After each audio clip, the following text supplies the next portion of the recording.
New Culture Podcast, episode 6. We got a special guest from PA. My My man's boy played. Hunter. My boy Hunter. My boy played for James Buchanan High School. My man's played a lot of positions. I ain't gonna lie, I did my research on him. My man's played Definitely runner. played a lot My of man's different played positions. runner back. My man's played fullback, and my man's played offensive line. Welcome to the Pie Hunter Brown, man. Welcome to the family. Hey man, appreciate to be here. They even tried me at kicker, by the way. If Oh you just yes, they tried me at kicker. yes. I forgot kicker too, Definitely man. didn't work out.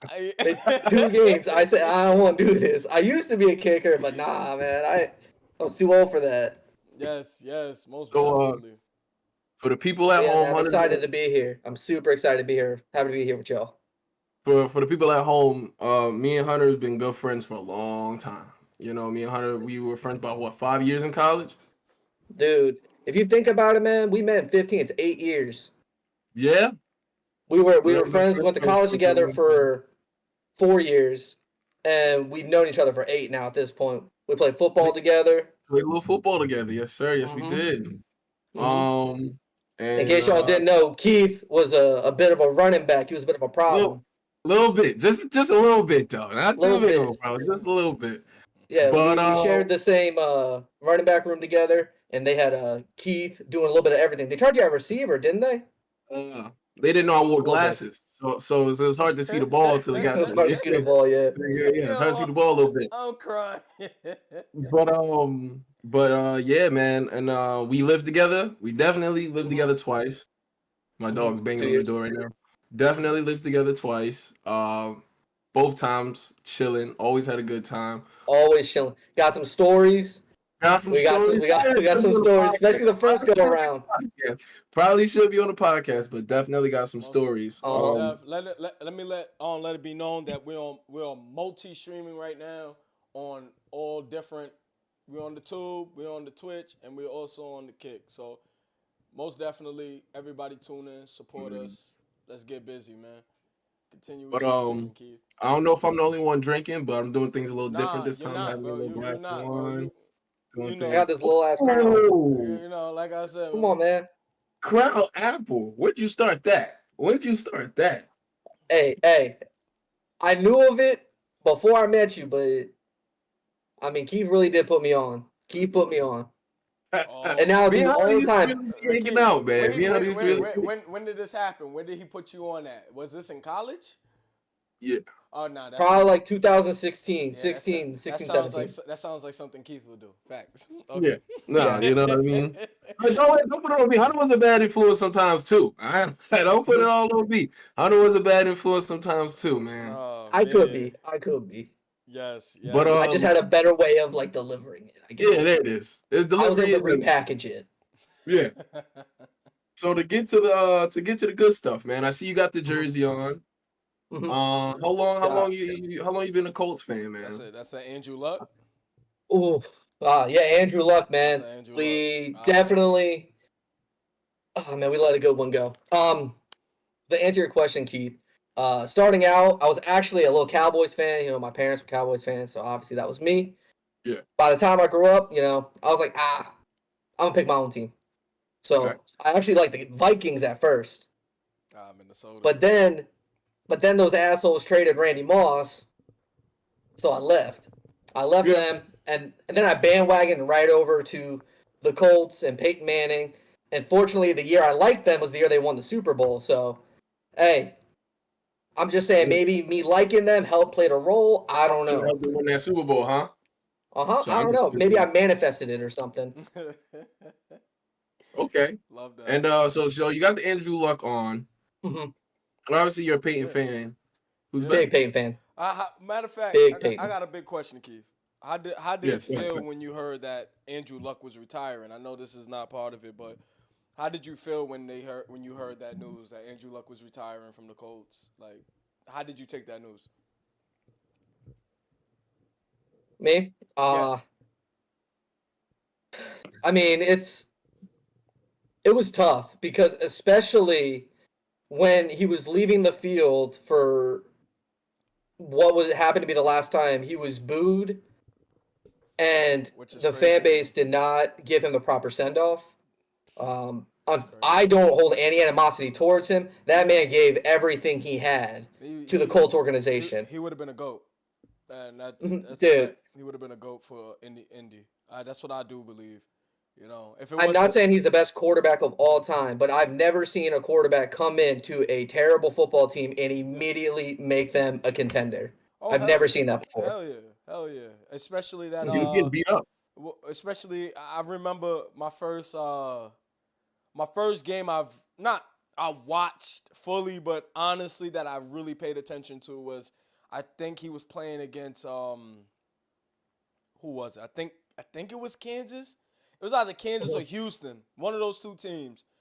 But I watched both of those games, I believe, because I think they played both of them in the playoffs at one point. And Andrew Luck was a dog, like a straight up a beast. Definitely a beast. And the thing is, he used to take a lot of hits in that backfield.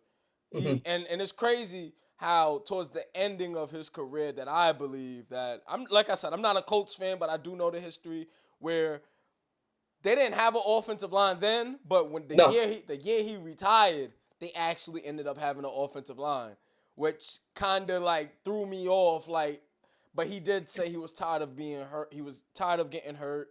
He was tired of getting smacked. Cause I ain't gonna lie, these linebackers and DNs, they started to get more elusive throughout the years, running 4-3. Imagine a defensive player running a 4-3, and you ran a 4-3 also. You know, like that's crazy. We also got a question from the chat. They want to know how you feel about Tom Brady. What, how, like right now, all time, or comparison? I got to know a little more context because I got a lot of feelings about Tom Brady. I'm gonna say all time. All time, I do think he's undisputed at this point. Now, at one point in my life, I opposed that. I never thought I'd hear you say it. At one point, I could make the argument, but that asshole's got 7 Super Bowls.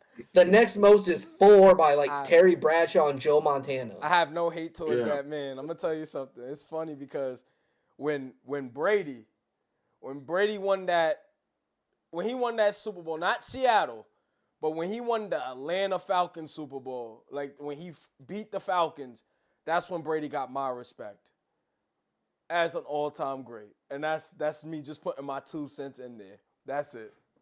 Most definitely. Yeah, it took a lot of growth from you, Hunter. I'm not gonna lie. It took a lot of growth from you because you are a hater. I'm gonna be honest. You were a hater, a serious hater. Because the thing is, like, I look at the evidence at hand, and I'm like, all right, at this current point, I had Peyton over Tom, but that dude was winning Super Bowls in his 40s. I think I see someone from Twitch that he took a team to the Super Bowl, which is Tampa. I think they're referring to Tampa, obviously. I mean, Tampa was a good team, but when he got there and it took them to a Super Bowl, and then since then they've been obsolete. Obviously, there's a lot that goes into that, but ultimately, Tom's there. They win a Super Bowl. Tom's not there. They're scrapping out in the worst divisions in football. Yeah. Yeah, I feel like that is one of the worst divisions. You're right. That division has Baker Mayfield looking good. If we hey, listen, that division has Baker Mayfield looking good. You know how I feel about Baker, but nah. I know. That's why I'm already ready to change the subject. You're just gonna. You're right. Before we go, I got one thing. This morning, we have trade deadline for fantasy football. Somebody offered me Anthony Richardson. It's a dynasty league. Anthony Richardson for Baker Mayfield and a 3rd round pick. That is disturbing. That is nasty. I took that so fast. That's nasty work. That's nasty work. But so tell me, what are your top 8 QBs of all time? Okay, so we just answered 1 and 2. If I didn't make it clear, 1's Peyton, 1 is Tom. Sorry. See, I can't get it out of me. I want to say it so bad. I know it's hard. I know it's hard. Stop being a hater, bro. I ain't gonna lie. It is hard. It's hard. But it's hard. Listen, I stopped being a hater a long time ago. so it's okay. He hated LeBron James for like 12 years. Oh yeah, most definitely. Me? No, Zelly. Zelly hated LeBron James. I was about to say me. Yeah. Nah, I hated LeBron. Of course I did. You know what I mean? But continue. It's all greatness. Yeah, it's all greatness. It's Tom's 1, Peyton's 2. Now, it's early. I know it's early, but you look at what he's accomplished and you compare it to previous players. I think Patrick Mahomes is the third best quarterback of all time. There's no argument. There's no argument. I'm looking at it. There's no He's got multiple Super Bowls. He's got multiple MVPs. And he can do everything. Like, anything you want a quarterback to do, he can do it at the highest level. Yep. 4 is Drew Brees. I think Drew Brees is 4. Yeah. I see Keith is surprised. Okay. Drew Brees is 4. I'm like I said, there's no argument there. That man was a passing leader. Yeah. What did he throw in one season? He threw like for 5 or 6 There is 3 quarterbacks in NFL history that have thrown multiple 5,000-yard seasons. Yeah.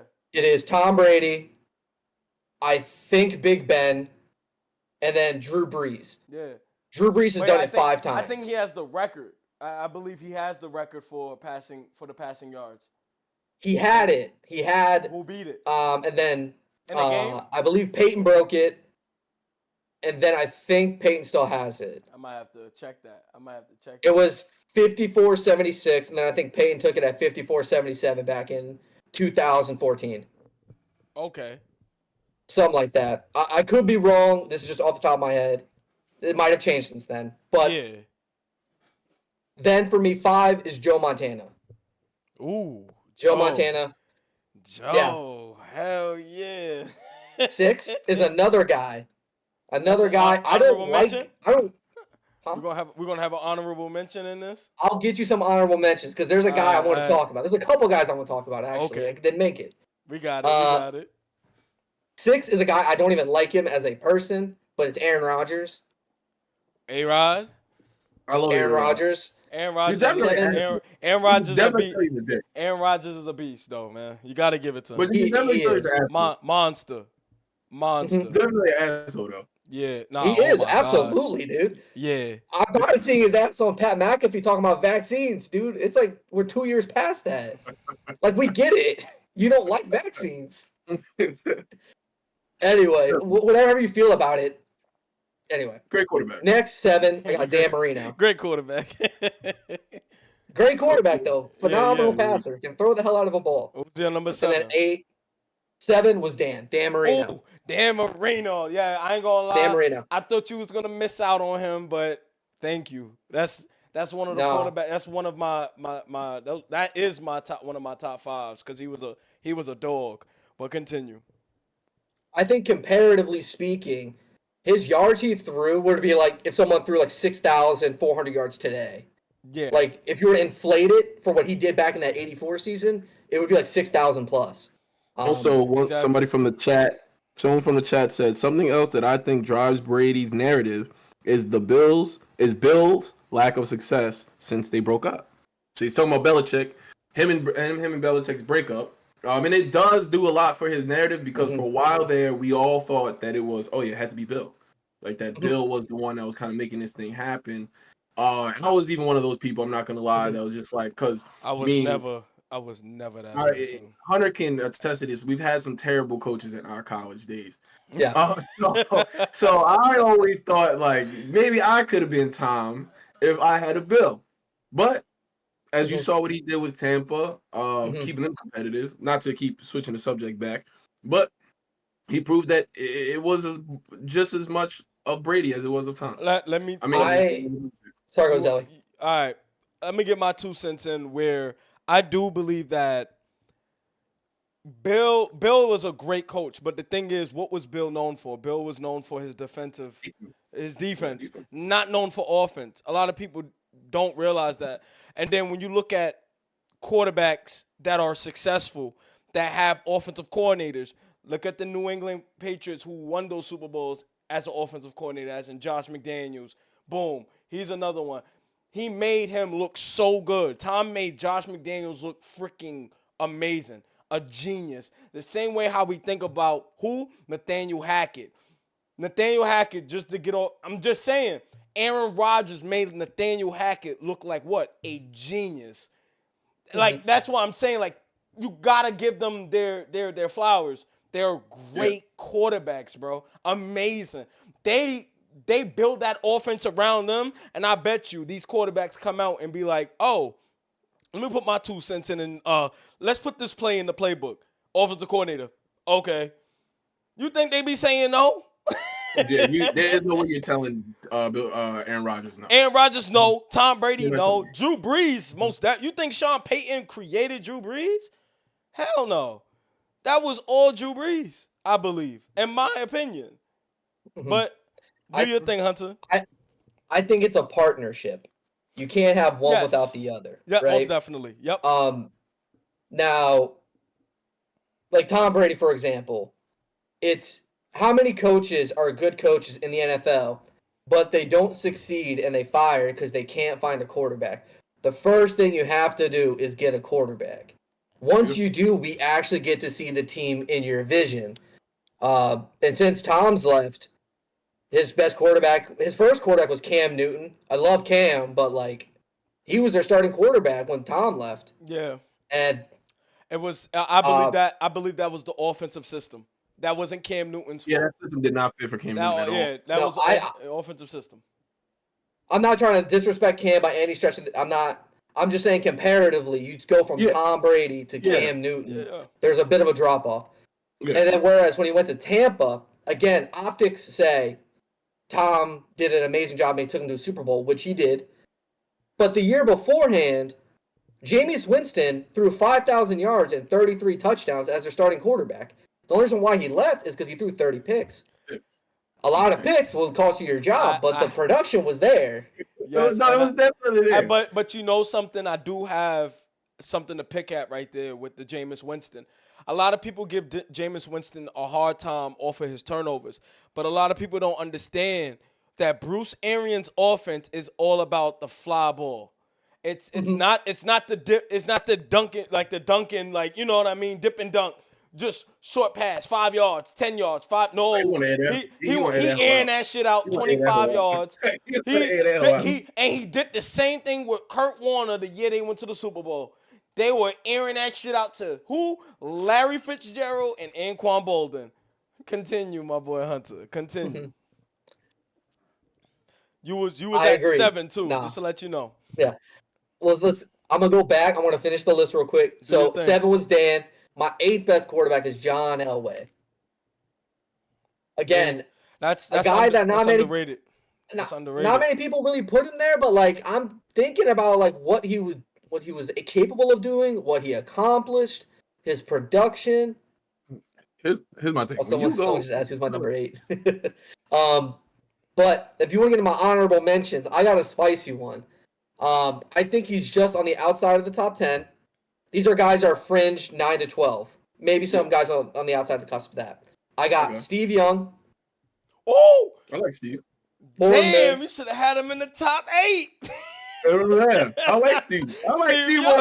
Steve Young was a dog, bro. He was a dog, man. My thing is, you look at the 8 guys I just named, and you tell me Steve's better than one of them. That's where I come from. I get what you.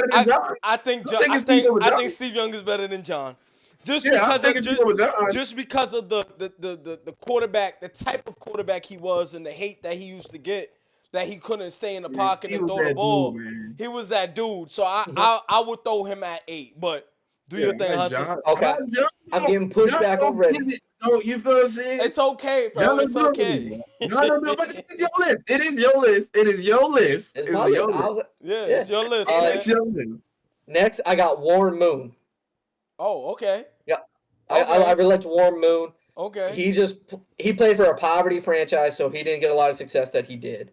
Or he should have, rather. Mm-hmm. Yeah. Dan Fouts is another guy I think deserves to be around this all-time list. Dan Fouts. Where's he from? You gotta give me a history lesson on him. Yeah, I ain't gonna lie. He really gotta give me a history lesson, boy. We don't. Who that? Dan Fouts. He revolutionized, along with Don Coryell, the way we attack defenses with very aggressive passing games and utilizing a bunch of different targets. What year was this? This was back in the 80s.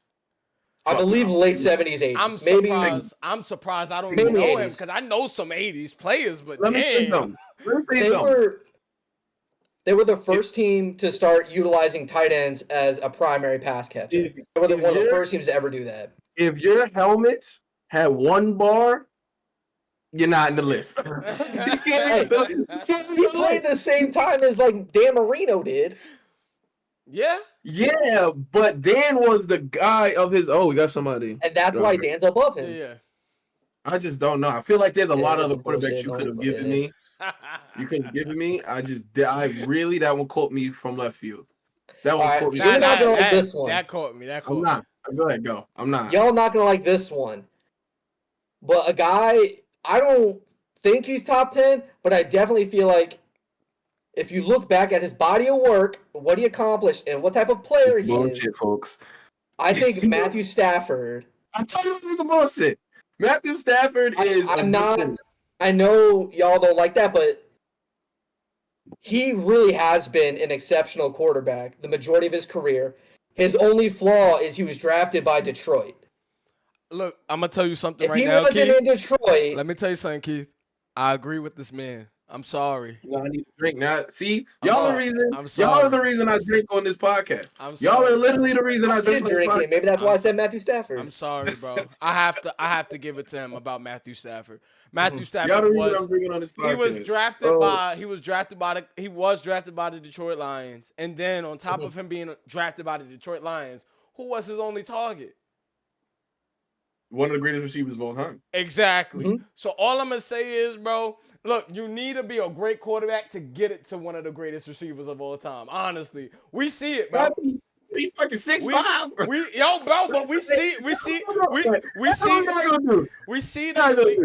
it in the league today, bro. We see it in the league today. You missing that? You're missing that throw? You missing that curl? Maybe. You missing that slant? Zach Wilson is.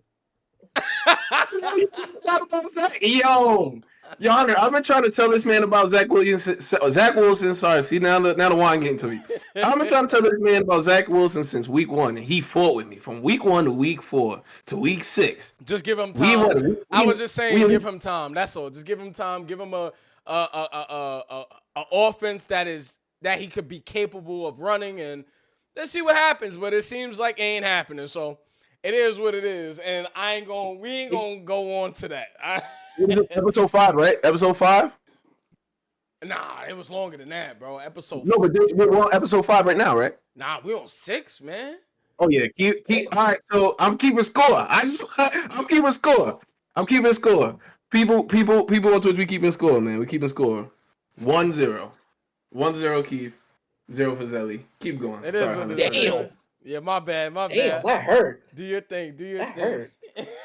It doesn't hurt me, man. Listen, that's the business of the podcast. The first one's funny though. That's the business of the podcast, man. And that's fine. That's the best part about the pod, man. That's the best part. I had a dude that was like, "Man, you are so fat." Like in my in Twitter, he was like going back at me with Twitter or something like that. He didn't like I said the Bills aren't. I said something about the Bills he didn't like. So he's like, "Oh, you chubby." So next thing you know, I work out, I jump rope, I lift a lot of weight. Hunter is a strong guy. Yeah. So like next thing you know, I like send him some videos of me working out, and I didn't hear shit from him since. But that's here, there. I'm here to talk football. Honestly, it's all love at the end of the day. At the end of the day, it's all love. Most definitely. It's all love. Yeah. Most definitely. I genuinely believe it's all love. Most definitely. ELE. Everybody love everybody. You get what I'm saying? Yeah. Everybody love everybody. Yeah. At the end of the day, I'm here talking with y'all, having a good time, and we talking ball. And trust me, but it's always gonna be like that. Welcome to the family, Hunter. Welcome to the family, man. So, all right. So now I want to know your top 10 QBs right now. Right now? Right. Undisputed, it's Patrick Mahomes. Well, number one, Patrick. I don't hate that. I don't hate number one. everything under number 1 on people's list start to piss me off. But I respect your opinion. So because we have these conversations all the time in college. So I know that you're not gonna say some nonsense. So go ahead. Yeah. So we already know Pat's already number 1. The thing is, I see people say like, we're talking about this year, yada yada yada. At the end of the day, if you could take any quarterback in the league to play one game for you, a season, a drive, a pass, you take Pat. I don't care what. Yeah. Anyway, number two, I got Lamar Jackson. I had Lamar 3rd overall going into this season, and people call me crazy. And TikTok did not like that take at all, and I heard it all the time. Thank you. And I'm not here to say I told you so, but here we are. Thank you. In week 11, and he's now one of the favorites for MVP. I respect you, Hunter. I respect you 100%. The fact that you put him at number 2 just has me in shock and awe right now, because Lamar Jackson is one of those quarterbacks where a lot of people don't realize you gotta name all the receivers that he has had within the past few years and still had managed to win MVP. Like, that's where I'm at with it. It's just like, yo, you give Josh Allen their flowers. You give, and I'm not going to lie, yes, I want to throw Pat Mahomes in there too, because you give Pat Mahomes his flowers, even though he's great. And he throws the ball to other receivers. But then again, he had a Tyreek Hill. Lamar had nobody. Marquise Brown he's not a nobody, but Marquise Brown was a good receiver. He wasn't just a guy. He was a good receiver. Will Fuller, he was a good receiver, but he wasn't top 5, top 10. You know what I mean? He wasn't one of those guys where it's like, yo, I'm going to get the job done.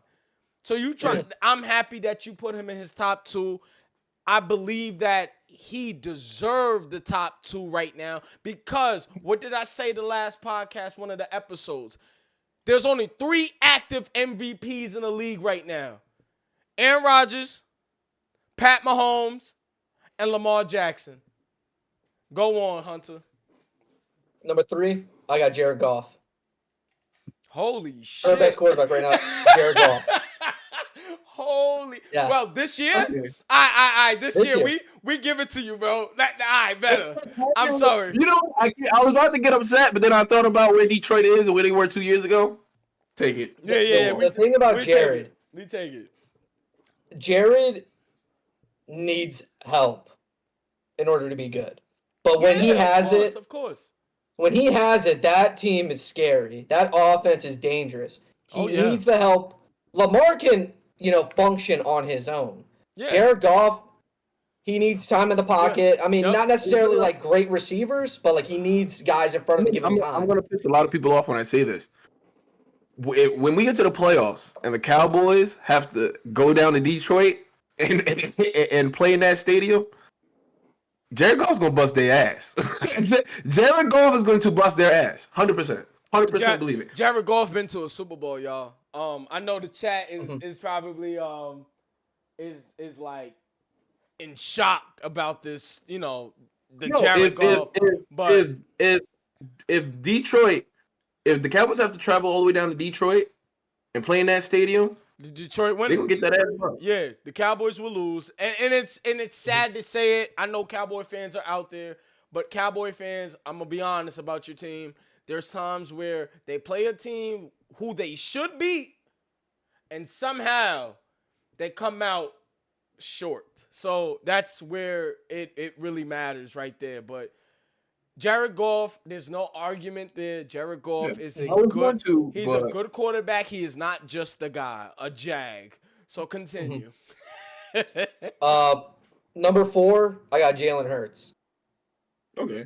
Number 4, Jalen. I know some people have him higher. Some people have him lower. Yeah, he's one of those guys that's really polarizing in terms of where you put him. Mm-hmm. Same thing with Lamar. Wonder why. Okay. Yeah, it's but Jalen has been exceptional this year. Yeah. He's so good. Like, the Eagles are so good at one specific play they're trying to ban the league from doing this one play when really it's just Philly. This is Philly. On top of that, Philly has had much success with it. Yeah. Wait, I mean, they're the only team that can do it to the level that they do it. Wait. You said say that again, Keith. My bad, Hunter. Say that again, Keith. I said no one's had the success with the play that Philly's had. It's the tush push. Tush push, and then also you got to remember they do got a new OC over there. You know what I mean? And they still trying to get it together. So Jalen Hurts, no argument there. I just do believe that you got to put Jalen Hurts. Sorry, I'm gonna say something crazy, but I do believe you got to put Jalen Hurts in the right system. You do. You do. You do have to put him in the right system. I don't know if he can strive in like other systems. Like that's an unfair like dig to him. It is unfair. No, it is unfair. We haven't seen him in this. But we spoke about it. Like you saw Jalen Hurts out of the pocket. How much his success is. Like his success out of the pocket compared to like the Pat Mahomes, Lamar Jackson, even Justin Herbert, I have to even throw in there. But you know what I mean? Like you look at their success out of the pocket. That's what Jalen Hurts needs to get better at, and I hope he do. There's no hate towards him. He just needs to get better with throwing outside the pocket and becoming a better decision maker. And then again, he do got A.J. Brown and Devontae Smith. Carry on. Next, 5. It's tough, but looking at the body of work from this season, I have Dak at 5. I don't hate it. I think he's taken tremendous strides this year to be better. He's been increasingly better every year. Last year, he had some issues with some turnovers, but it's not like that's been a historic thing for him. And this year, he really has been great. Like, I mean, he's in a really bad division. Honestly, to be honest, I really don't want to say anything good about the guy. I really don't. Of course not. Yeah. It's Bro, listen, this is a biased guy right here. He's a Giants fan. No. Don't listen to that man, y'all. Don't listen to that man. He is a New York Giant. He got a quarterback named Vito playing for him. Do not listen to Tommy this man. The Vito. Hey, man. Hey, Tommy's got it good. He stays with his parents, and his mom makes his bed, and then he goes and leads Key's organization. Hey, man, you know your stuff. I love it. To an L, but it's okay. It's okay, because you know what? Caleb Williams, 2024, man. Caleb Williams, 2024.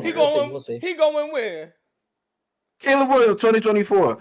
Listen, I'm going to get me a jersey, and I'm going to get you a jersey. Caleb Williams, 2024. And I really want you to wear. By the way, sorry to cut you off, honey. Sorry to stop all conversation right now.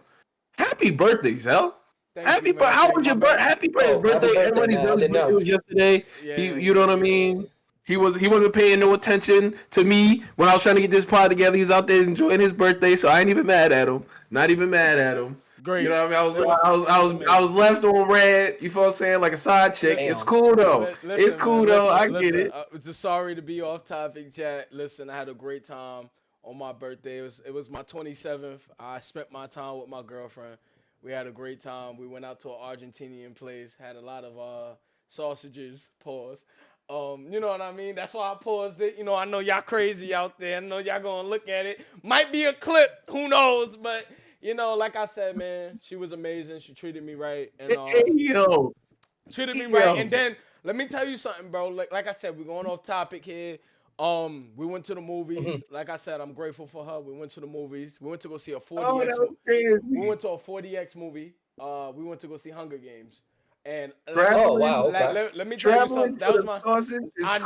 I know, bro. I know. Listen, it was steak. It was all cow on the platter. Nothing but cow on the platter, bro. And I'm gonna tell you something. Them Argentinians know how to cook, man. I'm gonna be honest with you. And I'm sorry. That's why I had to pause it. But I'm gonna tell you something. If you had what I had, bro, you'll probably be like, "Damn, this shit good." Pause. But then again, we're gonna keep pausing it.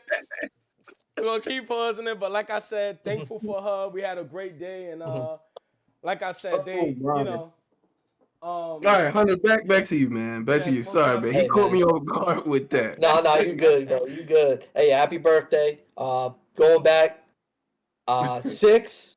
Again, y'all didn't like it when I said it the first time, but number 6, I got Matthew Stafford. Yeah, it makes sense for today's football because there's a lot of average ass quarterbacks right now. I really do believe that half of the league right. I don't think so. I really think I actually made a video about this recently. I feel like the quarterbacks in today's NFL are actually performing universally pretty well. Okay. And what I mean by that is, spoiler alert, I have Josh Allen at 10. Josh Allen could easily be the second or even better than Pat if he really wants to be. Overrated. Wait, who? Very overrated. Who overrated? Let's get later. I don't want to skip. I don't want to skip. Josh We'll talk Allen? about in a minute. Josh Allen? Go to 7. Yeah, we'll go to 7, 8. Yeah, I'm gonna bring him up in a second. Number 7, I have Tua Tagovailoa. I got Tua at 7. Okay. Tua, I don't hate it. Oh man, the Frenchie left too. Damn. Yeah, he heard that shit too. You know what I mean? I'm sorry, but continue. He's like, man. Continue. 8, I got Justin Herbert. I love that. He's right. That's a great spot for him. I think Justin could be top 3. I think Justin is he could. really Good. He does have the win. wins under his belt. Even though he fucked up my parlay probably today, but continue. Hey man, maybe you pissed him off. I don't know. I ain't pissed him off. I think I had him for 254. Carry on. Number 9, I got CJ Stroud. I love that. We're going off of this year and what we've seen. Yeah. Now, yes. I think if you were to put him on Carolina and you were to put Bryce on Houston, Bryce would not be as good as CJ. But I think CJ would struggle more than what Bryce is right now. I think both those guys would be worse off than their counterparts if they switched. If that makes sense. Yeah. I think CJ's in a great system for himself, and he is absolutely thriving. Real good coach. Yeah. DeMeco Ryans is a great coach. Real good coach. Yeah, I agree. Number 10, Josh Allen, the most polarizing quarterback in the NFL right now. Overrated, bro. I got him on my fantasy team. I hope he does well. Hey, man, he's great for fantasy. Amazing for fantasy. Wouldn't expect him to win anything. Leading the league in interceptions since 2018. And no one ever gives him the same kind of, I think, energy that they give other quarterbacks. They don't give him the same energy that they give Lamar. They don't give him the same energy that they give the younger guys like not CJ. The guy who plays for the Panthers, Bryce. They don't give him the same energy that they give Bryce. And he's been given opportunity after opportunity to be great. I know losing Brian Dable to the Giants was a big loss at the head coaching position. I mean, at the offensive coordinator position, and that it kind of changed, I guess, how he. I know a coach makes a difference. Is what the point I'm trying to make. Yeah. Having a good coach makes a difference. Bro, I watched that game. Who did he play last week? They played Broncos. Yes, played like absolute dog shit. Dude, every week, I'm not even exaggerating. It seems like every week he just does he has 1 or 2 plays where he just does the dumbest shit imaginable. It's honestly like when you're playing Madden and you're on your my player mode, and you're like, if I scramble right and throw it left, I can probably make this throw. And it doesn't work out. It doesn't work out in the game. It doesn't work out in real life. But when it does, it looks sick. It looks so good. That makes a highlight reel. A highlight reel. And that's what people do. He's reaching for those highlight reels. The thing is, I don't think people really consider how good that Buffalo Bills defense has been, where he hasn't had to be this playing. He hasn't had to play hero ball. He really hasn't. Yeah, they let up 15 points up to the fourth quarter. How the hell can you not even get field goals going? You're not even getting your team. And I know that the Broncos defense is no slouch, even though they let up 70 points. But they have been better. And look, matter of fact, you know how Keith just said he was up 1-0? I think I should be up 1-2, you know, so it should be 1-1. It should be 1-1. Beef about the Broncos, but yeah, you're right. It's 1-1. It should be 1-1 because I was saying, even though, listen, you dropped 70 on a team that was not morally there yet, and then you also got a new coach, little do people know, and Sean Payton.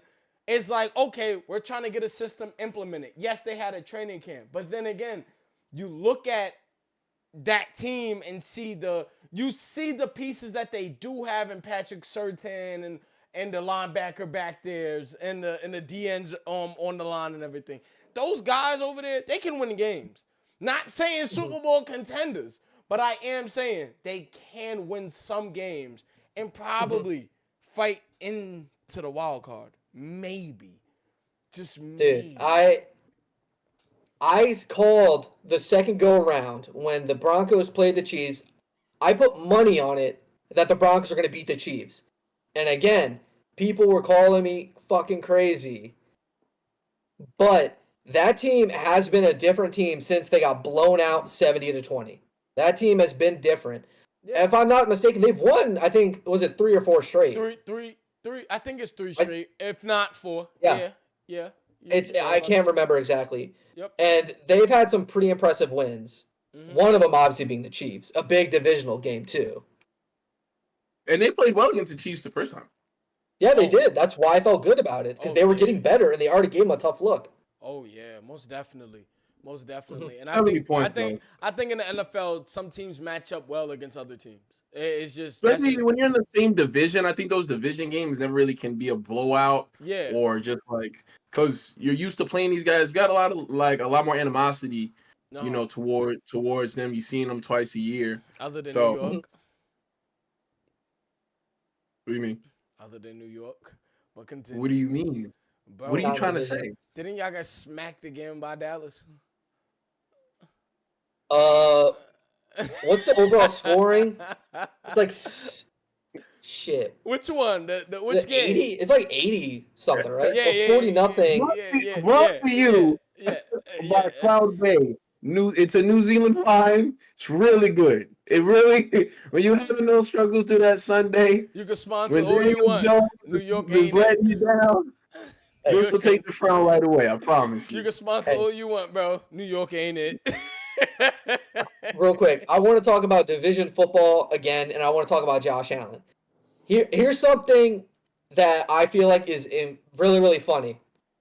So the Bills have won the division for 3 straight years, right? Yep. Off the top of your head, what happened in 2020?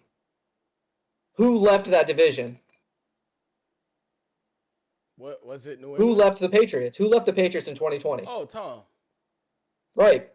Tom leaves. Do you all know who the 3 Week 1 quarterbacks were for the Patriots, Jets, and Dolphins?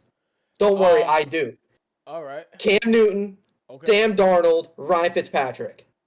Damn. Those were the 3 quarterbacks Week 1 in that division, and that's where we finally start seeing the Bills be the Bills. Shout out to Ryan Fitzpatrick. Hopefully, you know what I mean. Love Ryan. I hope I can talk with him one day. But I'm gonna tell you something. That man is magic. He's funny as hell.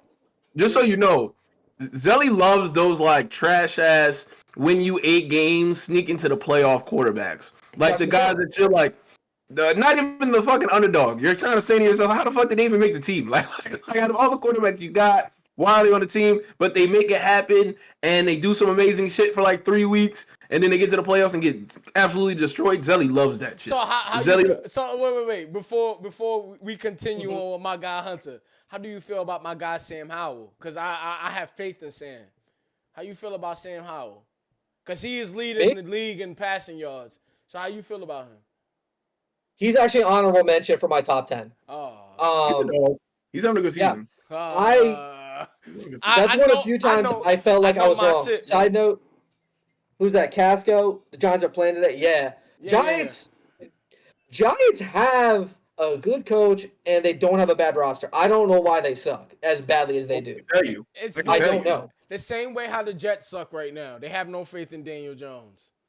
We drafted a quarterback from Duke. That's Duke. Made that decision. And look, and y'all know who y'all got to draft now. My boy from North Carolina. Caleb Williams.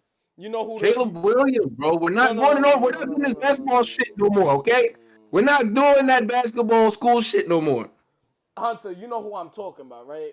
From NC. Yes, Jeff Garcia. Zelly would love Jeff Garcia. I would not love Jeff Garcia. What are you yes, you do. Let me tell you something. You can play like in a Madden league with Zelly. Zelly will trade like it's like really good, like 28-year-old quarterback and throw it all on some random dude that he can develop throughout the season. And you're like, bro, why?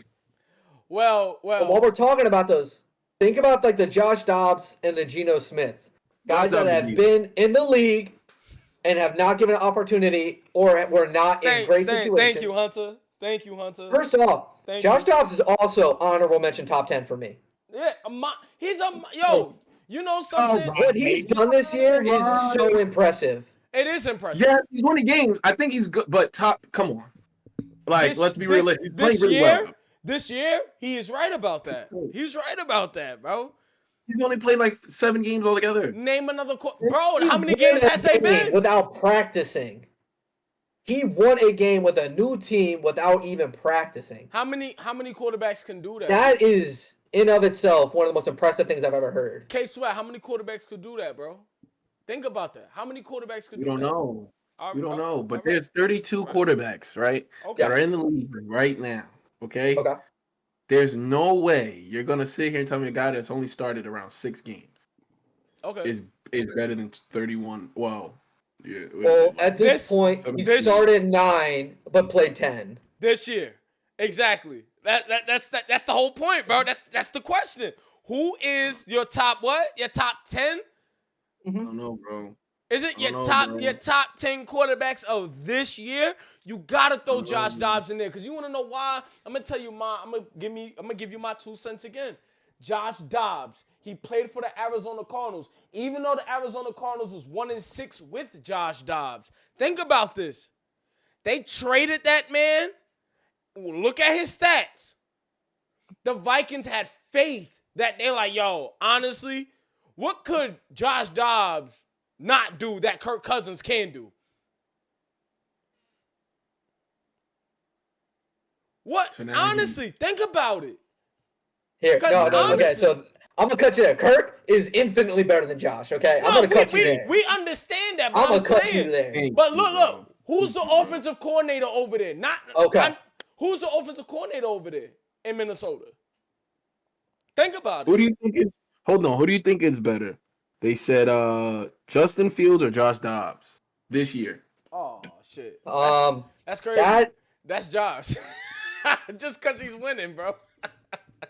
It's tough. It's tough because Justin hasn't played.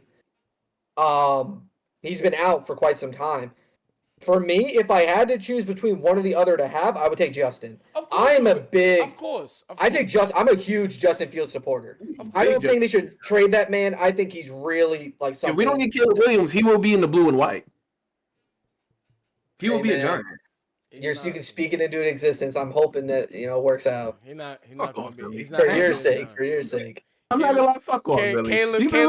If Caleb see the Giants trade up, look, you've been real negative to my team. Yo, chat, listen to me, hear me out, man. Thank you for the support too, chat. Thank you, yo. We have reached honestly 9 followers since we've been on here. We started off at 2, now we got 9, so we have in total 11. Most definitely, we're loving it. We're loving it. Thank you for the support, y'all. Thank y'all. But if you really think about it. If the Giants try to trade up for that first round pick, Caleb Williams will be doing another year. He wants to come to New York, bro. Everyone wants to go to New York. You gotta understand that. Listen, we're not just some fucking rinky. You know what I'm saying? We are New York. We might have to get him on this podcast so I can talk to him real quick and tell him don't do it. And you know what he's gonna tell you? You know he can't. That 13 looks good in that blue and white with that NY on his goddamn chest. That's what he gonna tell you. I'm gonna tell. Look. Listen. If Caleb ever watches this podcast, this is what I'm gonna say, and this is all I'm gonna say. If you ever come to New York, I hope you are ready for the scrutiny and the disaster of the fans, what they're going to put you through, the anger, the pissed off fans. You saw a man's dentures almost fall out for Zach Wilson, Caleb. So what is going to happen for you if you're not producing for that New York Giants team? That's all I'm saying. But, Hunter, continue, man. I'm sorry to cut you off again, bro. Nah, bro. Nah, you good. I have one more honorable mention for my top 10 right now. So, we've been all over the place. I'm just going to give a quick rundown, if that's all right with y'all. Okay. No, go just 1 through 10 real quick, if that's cool. Okay. All right. 1 Pat, 2 Lamar, 3 Jared Goff, 4 Jalen Hurts, 5 Dak, 6 Matthew Stafford, 7 Tua, 8 Justin Herbert, 9 CJ Stroud, 10 Josh Allen. And then for my 3 honorable mentions, Sam Howell, Josh Dobbs, Trevor Lawrence. Okay, perfect. I would have thrown Trevor Lawrence within the top 10. Yeah, He's been underperforming. I would have put Trevor over. I would have put Trevor over Josh just because. Just because of the turnovers that Josh Allen has been doing in the past couple games. And I'm not going to his entire career. Exactly. And I'm not going to scrutinize him, but you also got to think about who did Trevor Lawrence have when he went to the playoffs compared to what he have now, where Josh Allen, who did he have when he went to the playoffs in Stephon Diggs, which is one of the topics. He never throws the ball to the playoffs, by the way. Throws him the ball. All right. And like I said, Josh had 1 good postseason run. He had one. The highlight of Josh's career is he had 1 good game against Patrick Mahomes in the divisional rounds and lost in overtime. That's the highlight of his career. So, and I mean that with 100% seriousness. That's the number 1 accomplishment he's had. Okay. 1 good playoff performance against Pat. I think it was that. Yep. You are correct about the Kansas City Chiefs. What was it? Like 30 seconds he scored, and then Pat Mahomes came back down and scored in like 13 seconds. Exactly. Mm-hmm. So you are right about that, Hunter. That's how I feel about that Josh Allen thing. I think he's living off of that one moment. And that one moment is always going to be part of his career where people is going to be like, oh, he's such a great quarterback. I'm sorry. He is a great quarterback, but then again, Overrated. The man only had 20. I'm going to say 20 plus. I don't know the exact number. But he only had 20 plus touchdowns, or 27 actually. He had 20 or 22 actually touchdowns within one season without Stephon Diggs. But when he got Stephon Diggs, he ended up having 37 touchdowns. Mm-hmm. That's a big difference right there once Stephon Diggs comes. Hey. Like I said, topic of the day, we're going to get to that. Continue. So now my next question to you, after you rattled off all those names, who's your MVP this season? Who do I think is gonna win, or who I think should win? If you had the trophy and you had your list of names, who would you give it to? I think if we're talking about purely the most valuable player, it's got to be Christian McCaffrey. Ooh, not AJ Brown? No.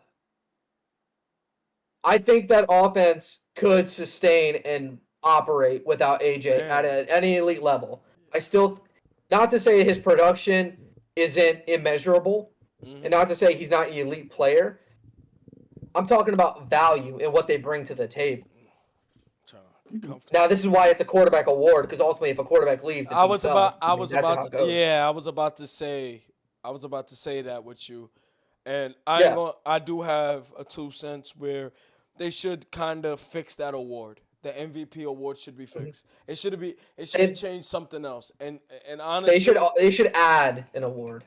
It should add a reward, and it's not fair to the rest of the league where you have quarterbacks. The only person that could win an MVP is a quarterback. Because if you look at the past few years, the only player to win a MVP that wasn't a quarterback, I do believe, in my head right now, is Adrian Peterson.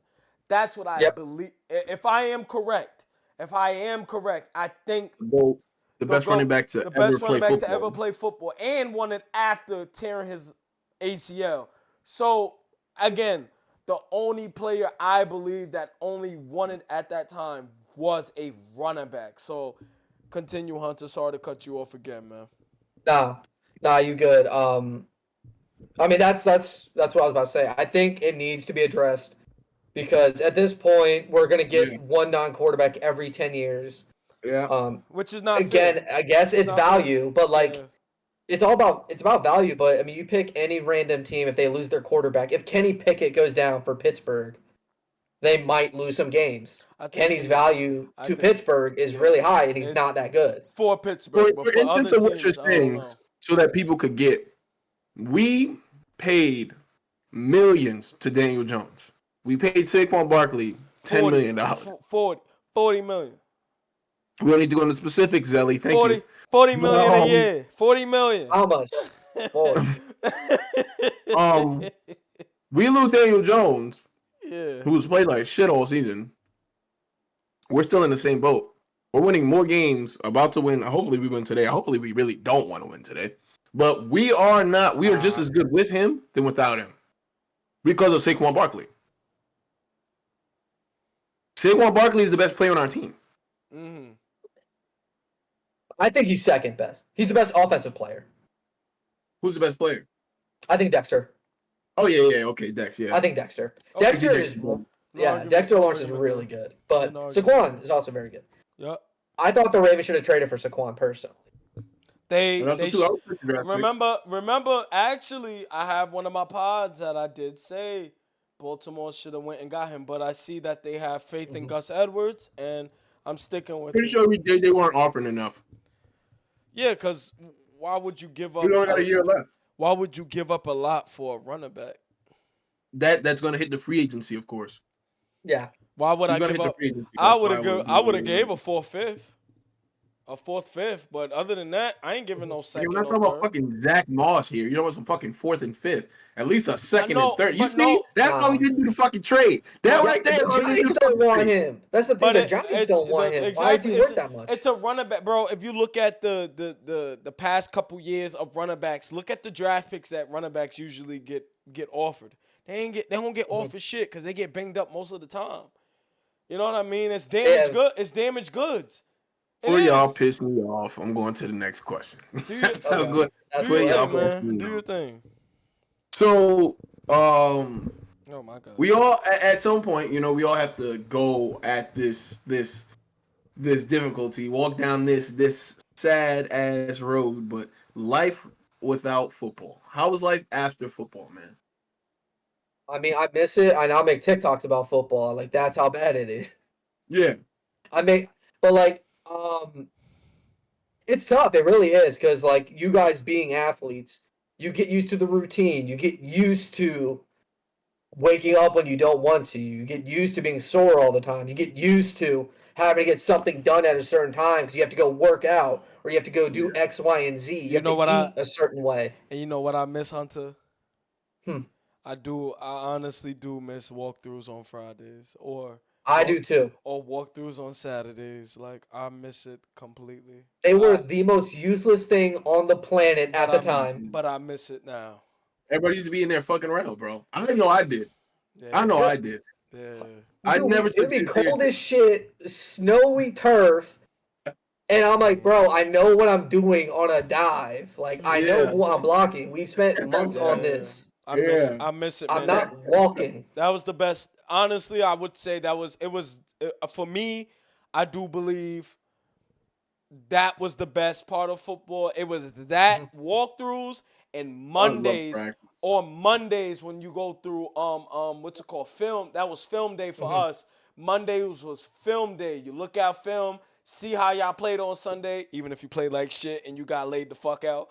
And your coach saw you get your ass laid out. But other than that, like I said, I do miss that. Hunter, you are correct about that, man. Listen, you almost shedded a tear in my eye with that one. Damn. I used to go to practice and dance the whole time. We used to have the music. We used to hook up my phone. I used to be on the sidelines dance. I never practiced. Oh, man. I used to be sitting there dancing, man. We used to be like, hey, Keith, get in here. It's like, fuck. Fuck. Man, I was having a good time. Yeah. Bro, we used to be chilling in practice, bro. We used to have so much. I think that's the part that I miss more. You go to school all day and then like leading up to practice, like, fuck, I gotta go to football practice. But then when you get there, the vibes immaculate. The music is playing. Everybody's like, and I used to hate the pre-warm up, like the bumping and shit like that. And then you gotta get like fit. Oh, I hated that shit. We used to have to do. Remember, you have to do the pitches. You had to go pitch right and pitch like left, with the quarterbacks. But then once you get into practice, bro, that shit was the funnest shit ever, bro. Yeah, it's like we're just running around playing ball. In the meantime, you're shooting the shit with your bros. Yeah, shooting the shit, chilling, man. That's what I miss most. I don't even really miss like the games because we used to get fucking steamrolled every weekend. But I think they've been good. We've been good recently. Okay, I ain't even Yeah, like I said. I I can't. for people who don't know, I quit my senior year, like in the midway through the season, Damn. because of an argument that I had with my coach. Yeah, he told me to. He told after we had like a really good practice, had a really good conversation. He told me to like I was suspended for the next game. And I was like, wait a minute, like we had a whole conversation about the situation. I did some dickhead shit. I would never resolve myself of the stupid shit that I've done. Yeah. But we had a whole conversation about it. I served my time. I did, you feel what I'm saying? Like there was a punishment for what I did. I did it. We had a good practice, good week of practice, and then a day before the game, he's like, oh yeah, I'm gonna suspend you for the game. Like, suspend me?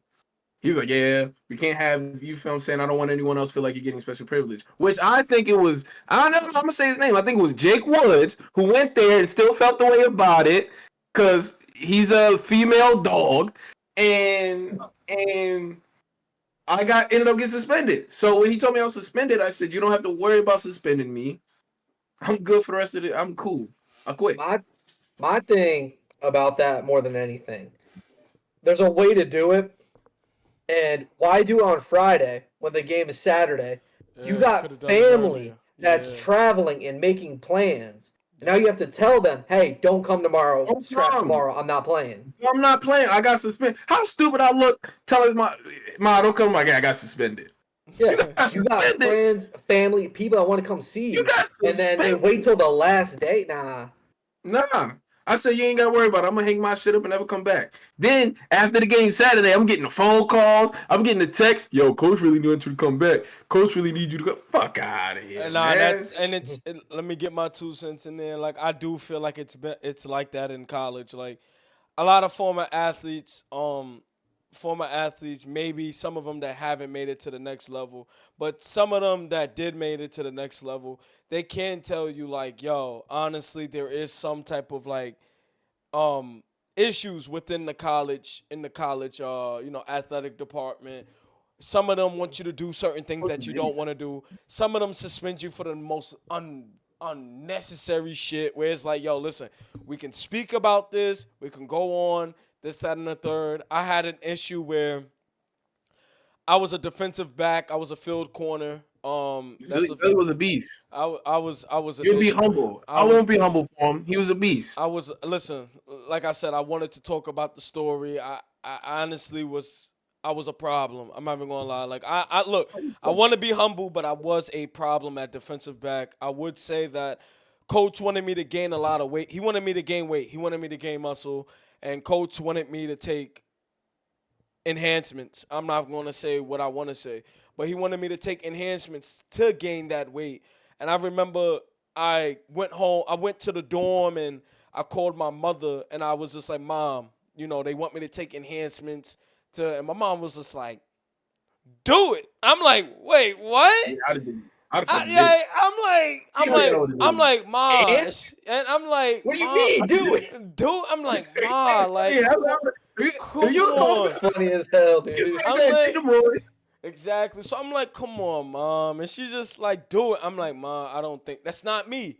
As a person, that's not me. I don't believe in things like that. I don't believe in enhancement drugs or whatever. I do believe in hard work. I do believe in, like talent. Like they say, talent doesn't work hard, but hard work, makes talent. You know what I mean? Like, and that's the thing that I always live by. And shout out to if he ever sees this, which I don't think he will see this, but the only coach to ever believe in me, and his name was Eric Crandall, a coach from Buffalo State. He actually did move on to Connecticut. I forgot. I think it was Edith. I forgot what the school was called, but he moved on. But he scouted me. I remember remember him seeing me, seeing that I had a torn ACL. I will never forget the time that I came in with my crutches, into my coach's room and my coach's office, and he looked at me and was just like, oh, this is a good guy right here. I came in with some bullshit art. I ain't know how to fucking draw for shit. I'm gonna be honest. I sucked at drawing.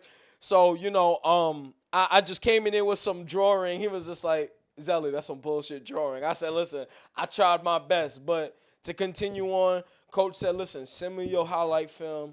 I'm going to look over it and see if you're available and see if you're really worth it. He looked over my highlight film and he was just like, "Oh shit, this kid is actually the real deal." And me tearing my ACL it brought back a lot for me where I was scouted by Townsend. I was scouted by Cortland. Cortland definitely told me something where Shout out to Cortland, a great party school. I've partied there 1,000 great times. party school, but the Great party school. coach said God, something. Shout Coach said out to something them. to my coach where my coach came to me and said, "Hey Denzel, hey Barnes, they have too many of you." I didn't understand what he meant by that, but now that I'm older, I understand now. And it hurt me where it was just like, damn, what do you mean you have too many of me? You know what I mean? So I said, damn. I'm like, all right, cool. So, I ended up going to Buffalo. And like I said, then again, I do miss the practices. Yeah. Most definitely. One of the things that I missed the most was like that end of the day feeling. You feel what I'm saying? When you really just left practice, you just tired and you just but it feel like you accomplished the laid day. back too at the end of the day. Yeah, nah, I feel you. Dude, at one point it became a problem. I'm not gonna get twisted. It became a problem. But for like what was it, like maybe 2 months straight, every day after practice, we would all come back to our crib and we'd all just chill out in the living room. We'd have practice, bitch about practice, and then we would just chill out in the living room, do whatever. Yeah. And we would just like hang out and just like talk ball. Listen, man, thank you for keeping it clean. Do whatever. It's a good result. Yeah. Do whatever. We all hang out, have a good time. It became a problem. It became a problem because next thing you know, these motherfuckers won't leave. Oh my! They were there every day. We couldn't get them to leave. Zelly, people used to sit in our crib for hours, bro. Trust me, bro. Listen, I went to college too. You had a crib, I had a dorm. So imagine what my little one bunk bed and a single. I had the single to let y'all know. I had the best bed. But then again, imagine coming from football practice into a dorm, and all of a sudden, everybody and their mother come into your room, if you know what I mean. So, I do know what you be. Like I said, we was on the 9th floor. Shout out to Porter, 9th floor, Porter in Buffalo State. You know what I mean? Any of y'all out there, listen, man. It was a great time, bro, for that 1 year with you guys, those 2 semesters. I only lasted 2 semesters in Buffalo because it was too much partying for me. I was not being responsible. I'm going to be honest. Hey.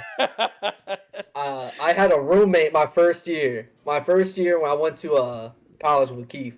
My roommate was... I've ever met in my life. His name was Taz. Loved the dude. He was a great guy, but had a problem. And I remember it was one morning. Sunday morning, I was out. Next thing I hear bump, bump, bump on my door, right? I let it go. I'm trying to sleep. Next thing I hear keys going through the door. One of the what do you call them? The residence people that like stay at the building. You know what I'm talking about? RAs, thank you. I won't forget them, Hunter. They live in my mind forever. I love them. Dude, one RA comes in with like 3 of these little rinky-dink Paul Blarts asking where my roommate at. Oh, man. And I'm like, I don't know. And they just let themselves in. And like, where's your roommate at? I'm like, I don't know. The RAs was the worst for that, man. I got written up just because I smelled like illegal things. I got written up out of my sleep. Well, here's what happened. They were looking for him. Yeah. And next thing you know, I go out. Like an hour later, they leave. They don't want anything with me. I leave. I go out in the hallway, and I see vandalism. Just like a fire extinguisher's broken, an exit sign's broken. You know how they put like little stickers on people's doors? They were ripped up all up and down the hall.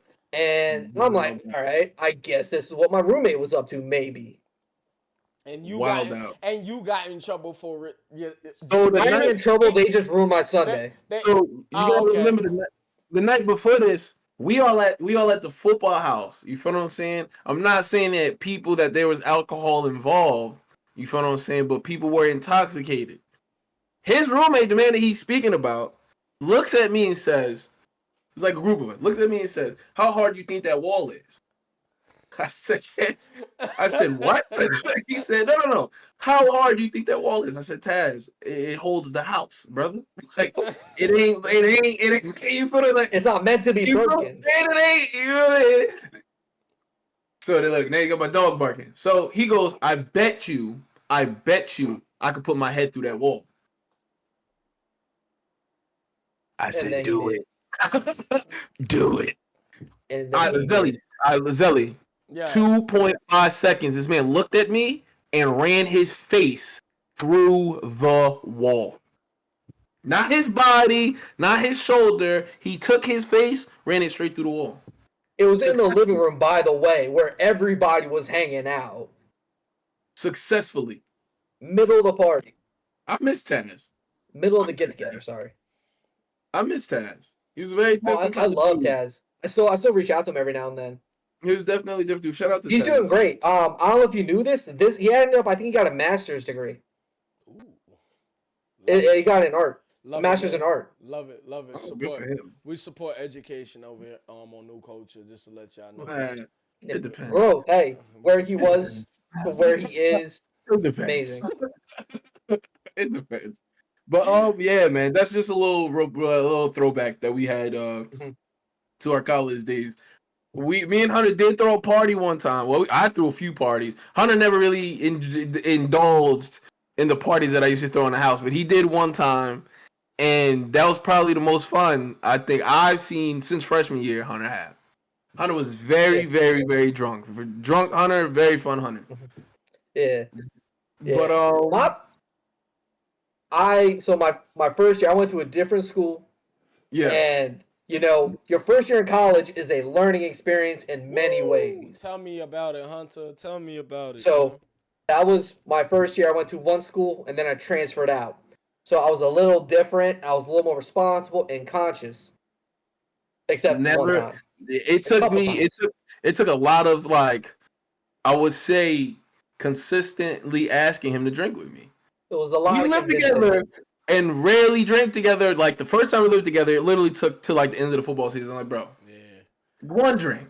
Listen, just one. If I went to your school, trust and believe, I would have been drinking every single night. And that that's what I'm saying. That was just me. I didn't know what it was like. I didn't know what it was like. Do your thing, Hunter. One of my favorite Keith stories is, like, I came back. It was like a Friday. I came back from classes. Keith is in the living room playing, I think, 2K. And he's like, "Hey, some people are gonna come over. Just let you know." I'm like, "All right, cool." Now I look over, and he was like making some wine. He had like a pitcher with wine, and then he put a bunch of fruit in it. And I'm like, "What are you making?" And he goes, "Man, I'm just, putting some fruit in my wine." Fast forward a few hours later, everyone's got like solo cups, drinking like cheap, shitty vodka or some Bud Lights. Keith's over there with a glass of like a sangria. And I tell you what, that shit was delicious, okay? That shit was good. Thank you. That's the point that matters. We had fun. That's one of my favorite stories, because everyone is like these little college kids just trying to have a good time. Keith is just, fucked up, out of my mind. It was always, anytime it was awesome. It was good. It was always a good time, bro. The party was always so lit. It was shirt off party where people would take their shirts off and just be lit. Well, that sounds crazy. That sounds crazy. You know what I mean? Yeah, all right, whatever. So on to the next question. Go on. You're good. We good. What was you about to say? I was about to ask you about that one time you kicked Fetty Wap out the house. Not actual Fetty Wap, by the way. That was his nickname.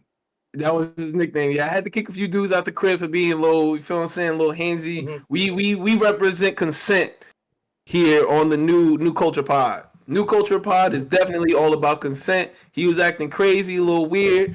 Girls wasn't feeling it. Had to get him up out of there. Had to personally number one thing and maneuver. Smart thing. Yeah, had to kick him out the party. We don't play those kind of games on New Culture Pod. Consent. It's all about having fun and being comfortable and making sure everyone's taken care of.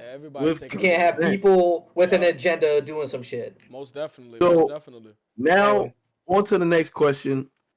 Like I said, I stumbled upon your TikTok. Thought it was dope. I was happy that you started it because you're very football knowledgeable, man. Definitely super football knowledgeable. So what made you kind of want to start your TikTok, man? So I would say a bit of an ego and a little convincing. So what happened is I worked. If you guys didn't know, I should have mentioned this. I worked with PFF for like 2 years, about a year and a half. I worked for PFF where I did a lot of film study and provided my analysis, I guess you could say. That's dope. And then going back to just being a casual fan, you try to like engage in conversation with people, and there's a lot of misconceptions and misunderstandings when it comes to sports in general. I just happen to know about football. I just happen to know more about football. Right? Yeah. And again, it's fine if you don't engage football or if you don't follow it as in depth as some people. I just spend a lot of time. It's not like I'm inherently smart. I know football. I just spend a lot of time on the subject matter. Yeah. So people would say shit. I would tell them no. That's wrong. I had one dude trying to tell me that turnovers don't matter. I'm dead serious. I got stuff like that. I would get these just absolute bad, just bad. I'll just say bad. Yeah, turnovers could destroy a team, man. The thing is, of how people view sports now is what really made us want to create this podcast is that it's all like, if you're speaking basketball, oh, this guy hasn't won 8 rings. He doesn't win every single year that he plays. He's ass. If you're talking football, you know what I mean? They don't just storm and beat everybody every damn game. They're not the best team in the league. People don't understand that there's so much that goes on to what these guys do, how they get ready for it, how they prepare for it, and the intricacies of it. They're professionals, but people don't know how to kind of like take that like winning culture. I wouldn't even say winning culture. I think ring culture really destroyed sports. Like people that kind of decided that winning is the only thing that makes a player good or bad destroyed sports to me. I think it's about it's winning all the time and recency bias. I don't care what you've done for 6 years straight. If you've been bad for 3 weeks, that's who you are. That's it. And you see it all the time. I made a TikTok where, again, as you guys have seen, I am a big Matthew Stafford guy. I think Matthew's really good. Yeah. One guy was trying to tell me that Matthew Stafford has been on the decline ever since he left Detroit. Which is false. He won a Super Bowl and threw 40-plus touchdowns that year. But he's been on the decline for 3 years. Well, he wasn't good last year, and he's not good this year. He was hurt last year, and he's been very good this year. His team just kind of sucks. Everything else around him kind of is ass. It's horrible. But, I mean, you see it all the time. Basketball doesn't have recency bias as bad as football does, I think. You guys follow basketball a little closer than I do. But from an outsider's perspective, KD, James Harden, and Kyrie haven't been super successful in years, but people would still hold them in that same pedigree. And rightfully so. They're the same players. James Harden, maybe, I don't know. But Kyrie's Kyrie and KD's KD. Zelly knows about James Harden a little bit. Yo, listen, he had to get, listen. I'm gonna tell y'all, yo, listen, chat, listen to me. That man. It's an outsider's perspective. I'm doing the thing. I know. He won me. Listen, Keith. He won me a fucking game on my fucking birthday, bro. That 4-point play. And I'm not gonna lie to you, bro. Listen, my girl was sleeping. And she heard me start clapping real loud and screaming when he did the Step back was tough. I was just like, thank you. But I was out at the bar watching the game. It was one of the topics that we were going to speak about, Hunter. We were going to speak about the James Harden and the Russ shit that he was coming off the bench. But continue, Hunter. All I'm trying to say is, like, when it comes to basketball, these guys, these athletes, might not be the most successful for 2 years, 3 years straight, but they're still the same player. But when it comes to football, the biggest one is Lamar. Lamar was an MVP candidate for 9 games straight. He had one bad game against the Browns. I'm not going to, justify. He had a bad game. Shit. I've watched film. If y'all are interested, I can even point out some plays that he was really bad. It's a couple games like that, and Lamar's one of my favorite quarterbacks. Indy, the Colts, the Pittsburgh Steelers. We can go on and on, but I think I'm in the minority. I thought he played incredibly well against Pittsburgh. I thought that was actually one of his better games. And that's the thing I'd have to break down. That's another conversation. But going back to it, he had one game against Cleveland, one bad game, and then we got Shannon Sharp on national television, I think on like 3 or 4 different talk shows, talking about how he is a liability, he's holding the team back, and they've been carrying him. One bad game. Yeah, I think where Shannon, and I'm a big Shannon Sharp. I love Shannon Sharp too. I'm a Shannon Sharp. Well, number one is Rich Eisen to me. Like I said, he influenced me into doing a podcast. I love Rich Eisen, one of my favorite hosts, speakers.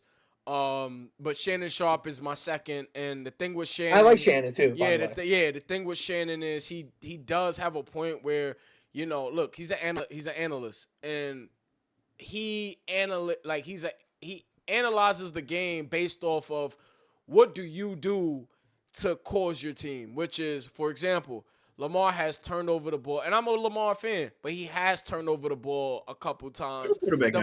I know, but it's the fumbles in the pocket and it's the interceptions. And I do understand there's some people that's like, yo, listen, that's not all his fault. But then again, when a man gets paid that much, and then again, when he is a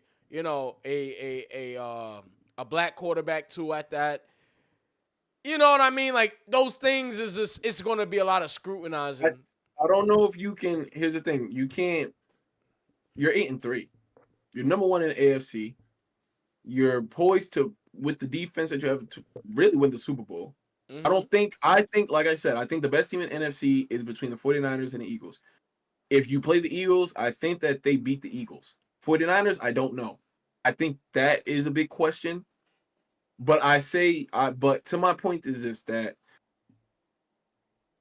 Lamar Jackson is going to be consistently unfairly judged. Criticized. Because the way he plays the game, the way that it's not Mike Vick style, where it's run or gun, it's a little bit more patient, a little bit more. Mike Vick style wouldn't even work in this era, bro. Right. Yeah. I think Lamar in almost every facet of play is better than Vick. Every way. Yeah. I think in every way. I even think as a runner, I think Lamar's a better runner than Vick. Yeah, runner. I believe a better thrower from the pocket. Yes, like most Lamar is an exceptional thrower. Yes. So to my point is that he'll never get the due diligence because there's no the standard that they want to hold him at is far beyond what any quarterback can reach, right? Mm-hmm. Like, you got to remember, he doesn't have off the field issues, so they have to dig at him. Yeah. So the only way you can dig at him is to compare him unfairly to someone who's already won, or say that the way he wins doesn't matter, because anything in between isn't a valid conversation. You can't say he's a distraction. You can't say that he isn't good. You can't say that his teammates don't like him. You can't say he's an asshole. You can't say he does the wrong things. No. So the middle is where they try to destroy people. There's no middle for him. There's only the bottom or the top. And the top is he's not as good as Patrick Mahomes, or the bottom is that he does the same shit that every other quarterback does. His team's winning. Or he's a runner. It's not enough. Or he's a running back at quarterback. Right, and it's just not enough. And it's not so enough. That's just what the issue is there. Yeah. My thing is, I've never seen a quarterback get scrutinized for being the best runner on his team. Makes no sense. Not only is he like a top 5, I think he's legitimately a top 5 passer in the NFL. He had to carry a team with Greg Roman's offense. Not saying Greg Roman's offense is bad, but Greg Roman's offense is what? Run-oriented. You know what I mean? You look at the Colin Kaepernick years. But no, fuck all that, because we've all played football. Have you ever sat on the sidelines and watched your quarterback play? It's like, I didn't really like that touchdown. Yeah. I ain't know we went that way. Like, what the f***? I never said that one time. I wish Hutch was a little bit fucking faster. I really do, because because maybe when he scrambled, it made fucking sense. Because my quarterback was slow as fuck. I used to sit back there, Hunter. No, because we used to be in that fucking formation, blocking our fucking asses off because he ran a 5.7 40. Okay, so I really do wish my quarterback had a little bit of fucking speed. Literally maybe a 5.7. Shout out to Huck, man. It's all love. But it's just the truth that I've never sat back and said, well, they talk about the man like he's losing. The things that they say is like he's losing them games because of it. They sit at number 1 in the AFC. He doesn't throw a lot of interceptions. Yes, he has fumbles. Yes, he has interceptions. It's football. It's fucking football. Look, the lady. thing is, there is a comment, and it's so bad because people love to go to the box score. They love to go to the stats and say he did this, therefore it was good or bad. For example, I'm looking it up. Where is it? He had a game where he threw 190 yards against Seattle, and then he ran for like 60 or something. Oh yeah, no touchdowns. I think that was the one where he says, I think he said something about fantasy. Them fantasy boys is about to have his head because he ain't doing it. Yeah. But the thing is, right? They won 37-3. How is that a bad game by a quarterback when you won 37-3? Bro, they just keep moving the fucking goalpost. Like every time he gets 300 and 100 every game. Yeah. You know what it is though, and we entered a space in sports. Just to end it off here, we've entered a space in sports where it doesn't matter that you do it. It's that now you have to pander to how people like to see it get done. Yeah, exactly. That's a good point. That it's all about how people want to see you get it done. That, oh, you didn't scramble right and scramble left and dive and throw it on the dot. That's like, and it looks good. Yeah, it looks good. But if you tell me right now that I'm gonna win a game off the quarterback throwing slants, hitches, go routes, and scrambling a little bit, and we win 35-7, yeah, I don't give a fuck. I don't care. Yeah. I want to win. I don't give a fuck how we do it. I just want to win. And people love to see, and especially with basketball, it's about how you do it. They don't give a fuck that you do it. It's the numbers. It's the numbers that look pretty that really catches people eyes. People want to see you. Yeah. People want to see you catch the ball and then fade right because that's how Kobe would do it. Fade left because that's how Kobe would do it, and lose the game doing so. And people look at the someone says look at the receivers and running backs he's worked with. None.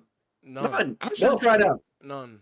Who are the 3 best wide receivers Lamar's ever had? Marquise Brown.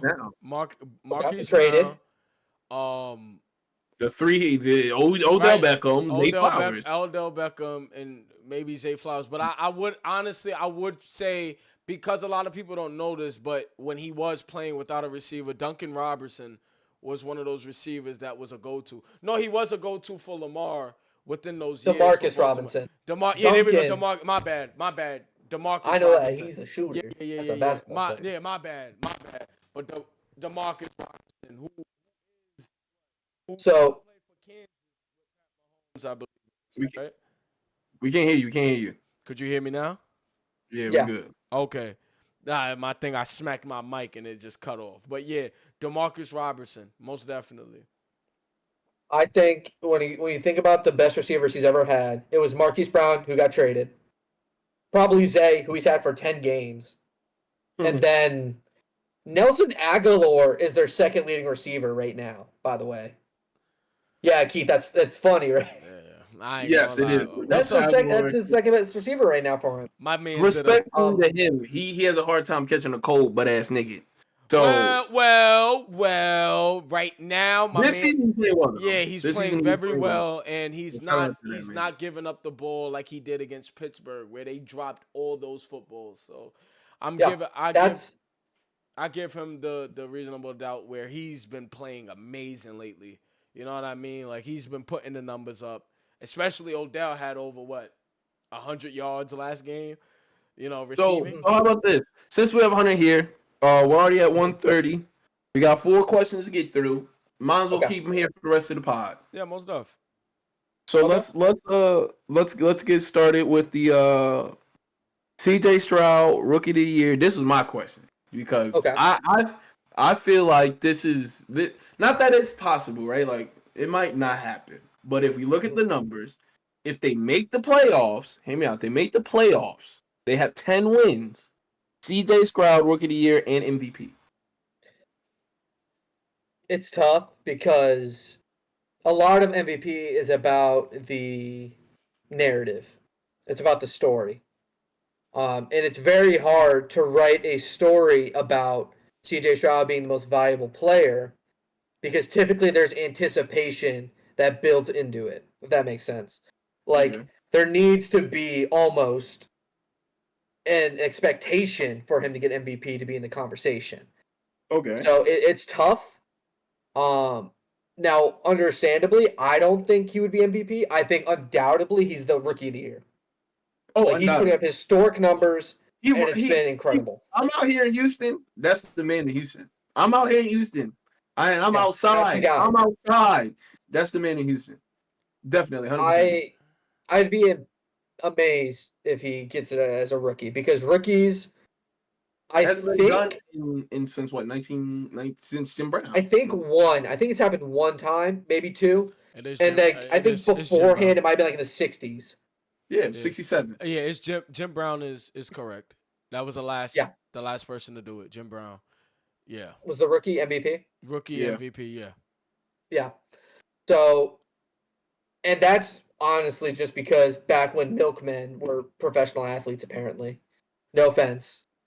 No. I mean, that was a second job. I tell my grandfather all the time. I'm like, bro, you be ass compared to me. Like, you know what I'm saying? Like, you just don't got it. Like, how you think you got it? What do you think, Zal? What do you think, Zal? CJ Stroud is the D Rose of the NFL right now to me. You know how D Rose won Rookie of the Year MVP. I believe CJ Stroud could do it.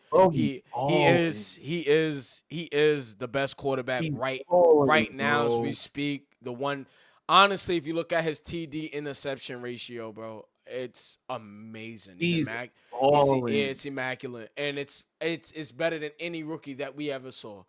The RG3s, the Cam Newtons, what I want to say is this before we end this conversation. I was at the Tampa Bay game. I'm at the Tampa Bay game, right? That's the day you was really late on the podcast. Continue. Super late on the pod. Sorry, everybody. Super late. We all at the game. Tampa scores with 33 seconds left. I think it was 37. The guy next to me shook my hand sternly. He said, man, thank you for coming. Sucks that we lost this way. Had a good time drinking with you. Dapped me up, walked down them steps. 37 seconds later, CJ Stroud led them down the field and won them the goddamn game. Yeah. The way that crowd, and I'm not a Houston fan. I'm not a Texans fan. My AFC team is Baltimore. I'm not a Texans fan. My AFC team. But that energy was crazy. And the way he and a lot of people gotta understand that a lot about playing quarterback is the Joe Burrow, like how everybody loves Joe Burrow because he's charisma. So cool. The charisma of it, the way he threw that touchdown pass, ran in the end zone and just stood there and looked at everybody saying, "I'm him." Yeah, I was like, yeah. 477 yards later, yeah, you him. Yeah, him. You're definitely him because he's it. Like he walks, talks, and believes he's it. They love it over there. They love it out here, man. And more importantly, the guys around him that play with him see it and think it too. They believe in him. It's easy to have the confidence. It's hard putting that confidence into others. Yeah. And then going out there and doing your job. So my next point is, I don't know if you guys have Twitter, but Trayvon Diggs' little brother, tweeted, "Get 14 out of there. He don't want to be there no more." This is the first time that he's had something to say about his brother not wanting to play with Josh Allen anymore. Mm-hmm. Obviously, being who Stephon Diggs is, trying to manage and keep the cool and make sure everything's all good. I mean, sitting at 5-5 when you should not be 5-5. No. And you gotta literally win every game next week. For the rest of the season. Sorry, you gotta win every game for the rest of the season. How do you feel about that? How do you guys feel? I'm in the minority here again with this, where I can understand the frustration. Yeah. I think it might be a little too much. It didn't come from Stephon, by the way, but Stephon also didn't have a very good reaction when they asked him about it too. Where he said, talk to Draymond. I didn't say talk to Trayvon. It's not my business what Trayvon says. But I can imagine you get traded from Minnesota to Buffalo. And so far, it's been erratic. It's been messy. You've made it to one conference championship that you were embarrassed in playing in, by the way. He went there with the idea that they would be competing for a Super Bowl. Yeah. And when you're losing, that stress and that frustration compounds. Like being 5-5, if you're Atlanta, is great. If you're Buffalo and 5-5, you're ready to destroy the team and rebuild because you're supposed to be up there with the Eagles, the Chiefs. You're supposed to be that team. Yeah. And I'm gonna be honest, man. You have a quarterback that can be Patrick Mahomes, but then the next week he'll be Jay Cutler with fucking legs. That pissed me off too. And then to be Stephon Diggs and you're not getting the ball. When they lost to the Brown, he had 34 yards. Not saying because I gained, not saying because I put him on my FanDuel parlay to get 50. I'm not saying it because of that, because that's what lost to me, my parlay. That's not why I'm saying this, though. What I'm saying is that if you're Stephon Diggs and you're losing games and you're not getting the ball, oh, God. I'm burning a house down. The previous 2 weeks, he has not been targeted as much. But I still think at this time, he's the most targeted player in the league. But again, these past 2 weeks, they've struggled, and his targets have gone down. Here's the thing: it's hard to explain that. Like for example, when we played, I couldn't complain about losing because I had the ball, right? And then I remember my senior year, they sat me I got injured the first game, and they sat me the second game, and then I was pissed off because we're losing games, and I'm not even getting the damn ball. So now you're telling me that we're losing. What are we doing then? Like, what are we? Are we? You don't want me to get the ball, and we're losing? Are you giving? Where are we at? Like, give me the ball. He's saying, give me the damn ball because I'm the difference maker, and it's not fair to place him in those situations because what did you trade for him for? Mm-hmm. So he has to look. He has to look at Josh Allen and say, bro, where do you want? What do you want me to do? Here's the funny thing. I'm sorry. And here's the funny thing. Even with the success of it, Josh Allen has taken Stephon Diggs to the same amount of conference championships as Case Keenum did. As fucking Case fucking Keenum has as many conference championship games as Josh Allen. You look over there in Cincinnati and you see Jamar Chase say, I'm open, give me the ball. He got 11 targets, 9 receptions, 11 targets the next game. Get your best players the ball. Yeah. What about you, Zelly? I just feel like, what's the name? Antonio Pierce said something. If I ain't botch his name, but he said something a week ago, I believe it is, and it was about Devontae Adams, and he was like, you know who the hell I have on my team? I'm going to get the ball to him, and I feel like the Buffalo Bills has lacked to get the ball to Stephon Diggs, but then again, you know what I mean, like the Tavon Diggs saying what he said, and he was like, oh, that's his business. Listen, if my little brother or my little brother says something that I like, he's mimicking what I said or what he has heard. Listen, that is my brother. It's not. If anybody know, your brother knows. My brother knows. So I'm not going to sit here and say like, oh, Stephon. Listen, Stephon, you know what you're doing, bro. And I do believe that he feels some type of way about Buffalo right now, where it's going. Their championship window has closed. Like, and I mean, when I say closed, I mean really closed. And Stephon Diggs sees it now. The same way he saw it in Minnesota, he see it in Buffalo now too. Whereas, like, listen, I have Kirk. Well, he didn't. Did he even have Kirk Cousins? Nah, he had Case Keenum when they won that game against the Saints. You know the catch and everything when he caught that ball. That was Case. NFL history. That was exactly like.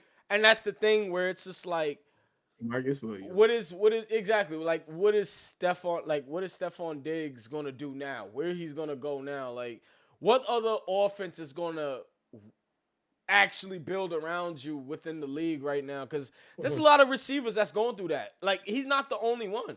Like AJ Brown that felt that way, that the ball wasn't getting to him, but now the ball is getting to him somehow. You know what I mean? So it's just. And they fired the coach, Kevin McConnell. I think the commonality is that wide receivers are divas that want the ball. That want the ball. Yeah. Nah, exactly. Yeah. But if you not to cut you off, Hunter, and this is be like just a 2-second thing. If you tell me I'm not getting the ball as much because we're going to the fucking Super Bowl, don't throw me the fucking ball that much. But if you tell me I'm not getting the ball that much and we're fucking 5-5, give me the fucking ball. Yeah, I feel you. I feel you on that. But I do believe that the Buffalo Bills championship window has closed. I mean, and not just closed, it's shut. It's shut. And Sean McDermott, don't be surprised that there's going to be some changes at the end of the season with the Buffalo. They might not even make the playoffs. They might not. I said going into this season that I felt like the Bills were not serious contenders going into this year before a game was played. Yeah. They structured their team to win the past 2 years, and they haven't. They've gotten older. The team is now weaker than they were last year, in my opinion. Yep. And Josh has not, installed any confidence in anybody is going to get better. Especially offensively, they are a weaker team this year. Throughout the past 2 years. And they're missing Von Miller. Exactly. You know what I mean? So they didn't have Von Miller. What did they have Von Miller the year that they had that little situation with Kansas? When they had the 30-second best NFL game probably ever that I see. They didn't have Von, right? They didn't have Von there. Von's back now, but the thing is, they lost Matt Milano, which obviously you can't account for. They lost Traymon Edmonds in free agency, who was a big part in that defense. Big part of that defense, yeah.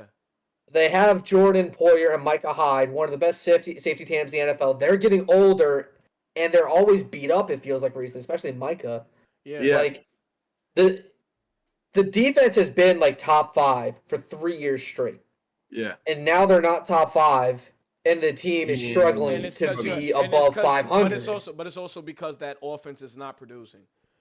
Sometimes when your defense sucks, that means that your offense is not doing well. Exactly. You're not scoring touchdowns for your defense. You're just giving the ball up, 4th and out. Now you're punting the damn ball. Now your offense is getting back on the field. And I'm gonna say something. We're gonna go over to basketball. I'm gonna say something. We're gonna go over to basketball. Okay. Yes. Everybody, I don't want any rebuttal for what I'm about to say. New York Giants will have a top 10 defense if we had an offense. Go over to basketball. Javon Green. Yeah, but there's no argument there at all.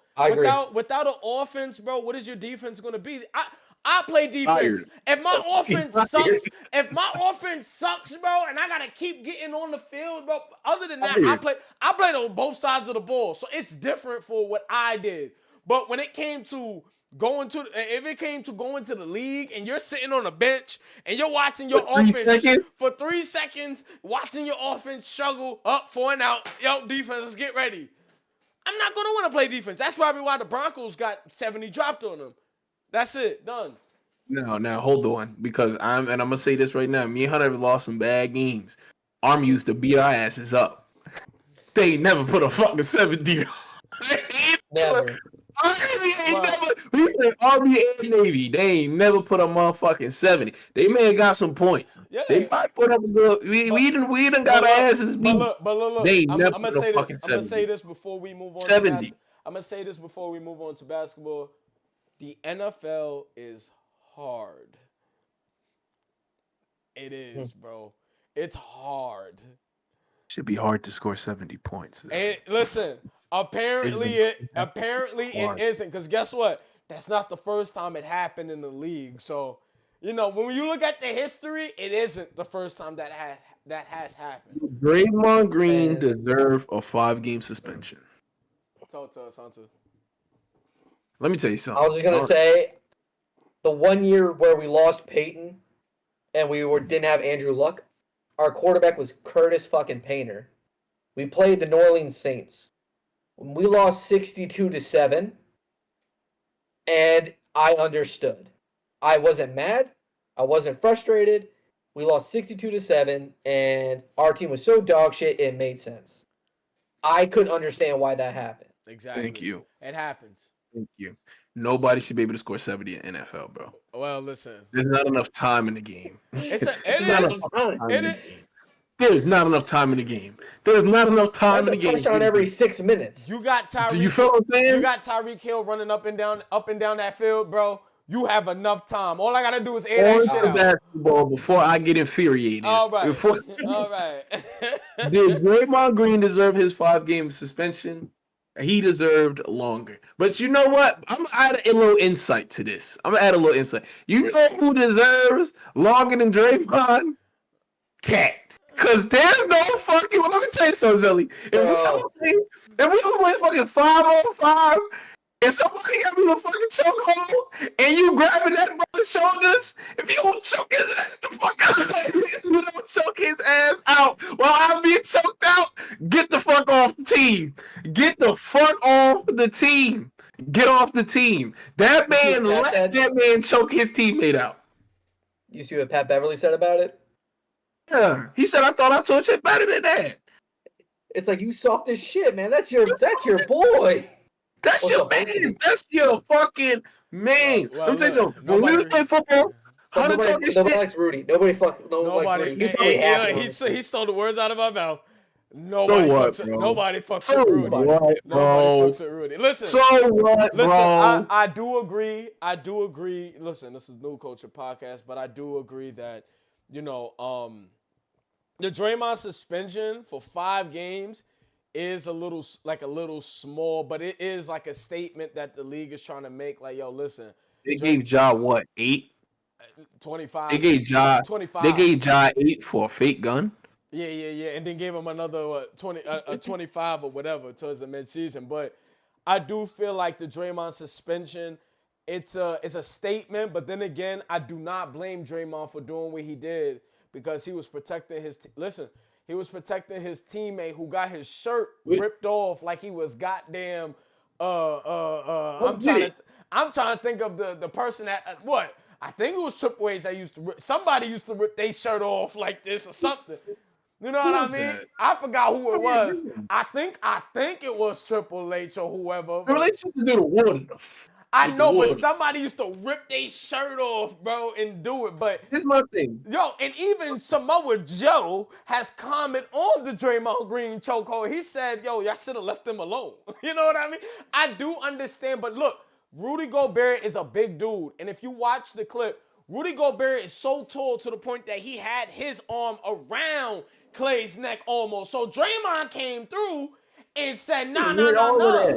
He said, nah, bro, we're not doing that. Draymond's smaller than Rudy.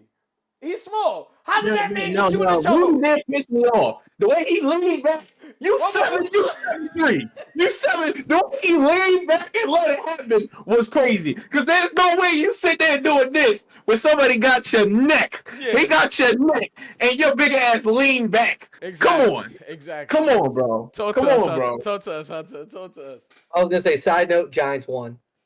Oh, yeah. Guess what? Everybody. Congrats, Keith. No. Got a game. No, that puts us in 3rd now, behind Arizona. God damn it. We can go back to basketball. I just want to point that out. I was looking it up.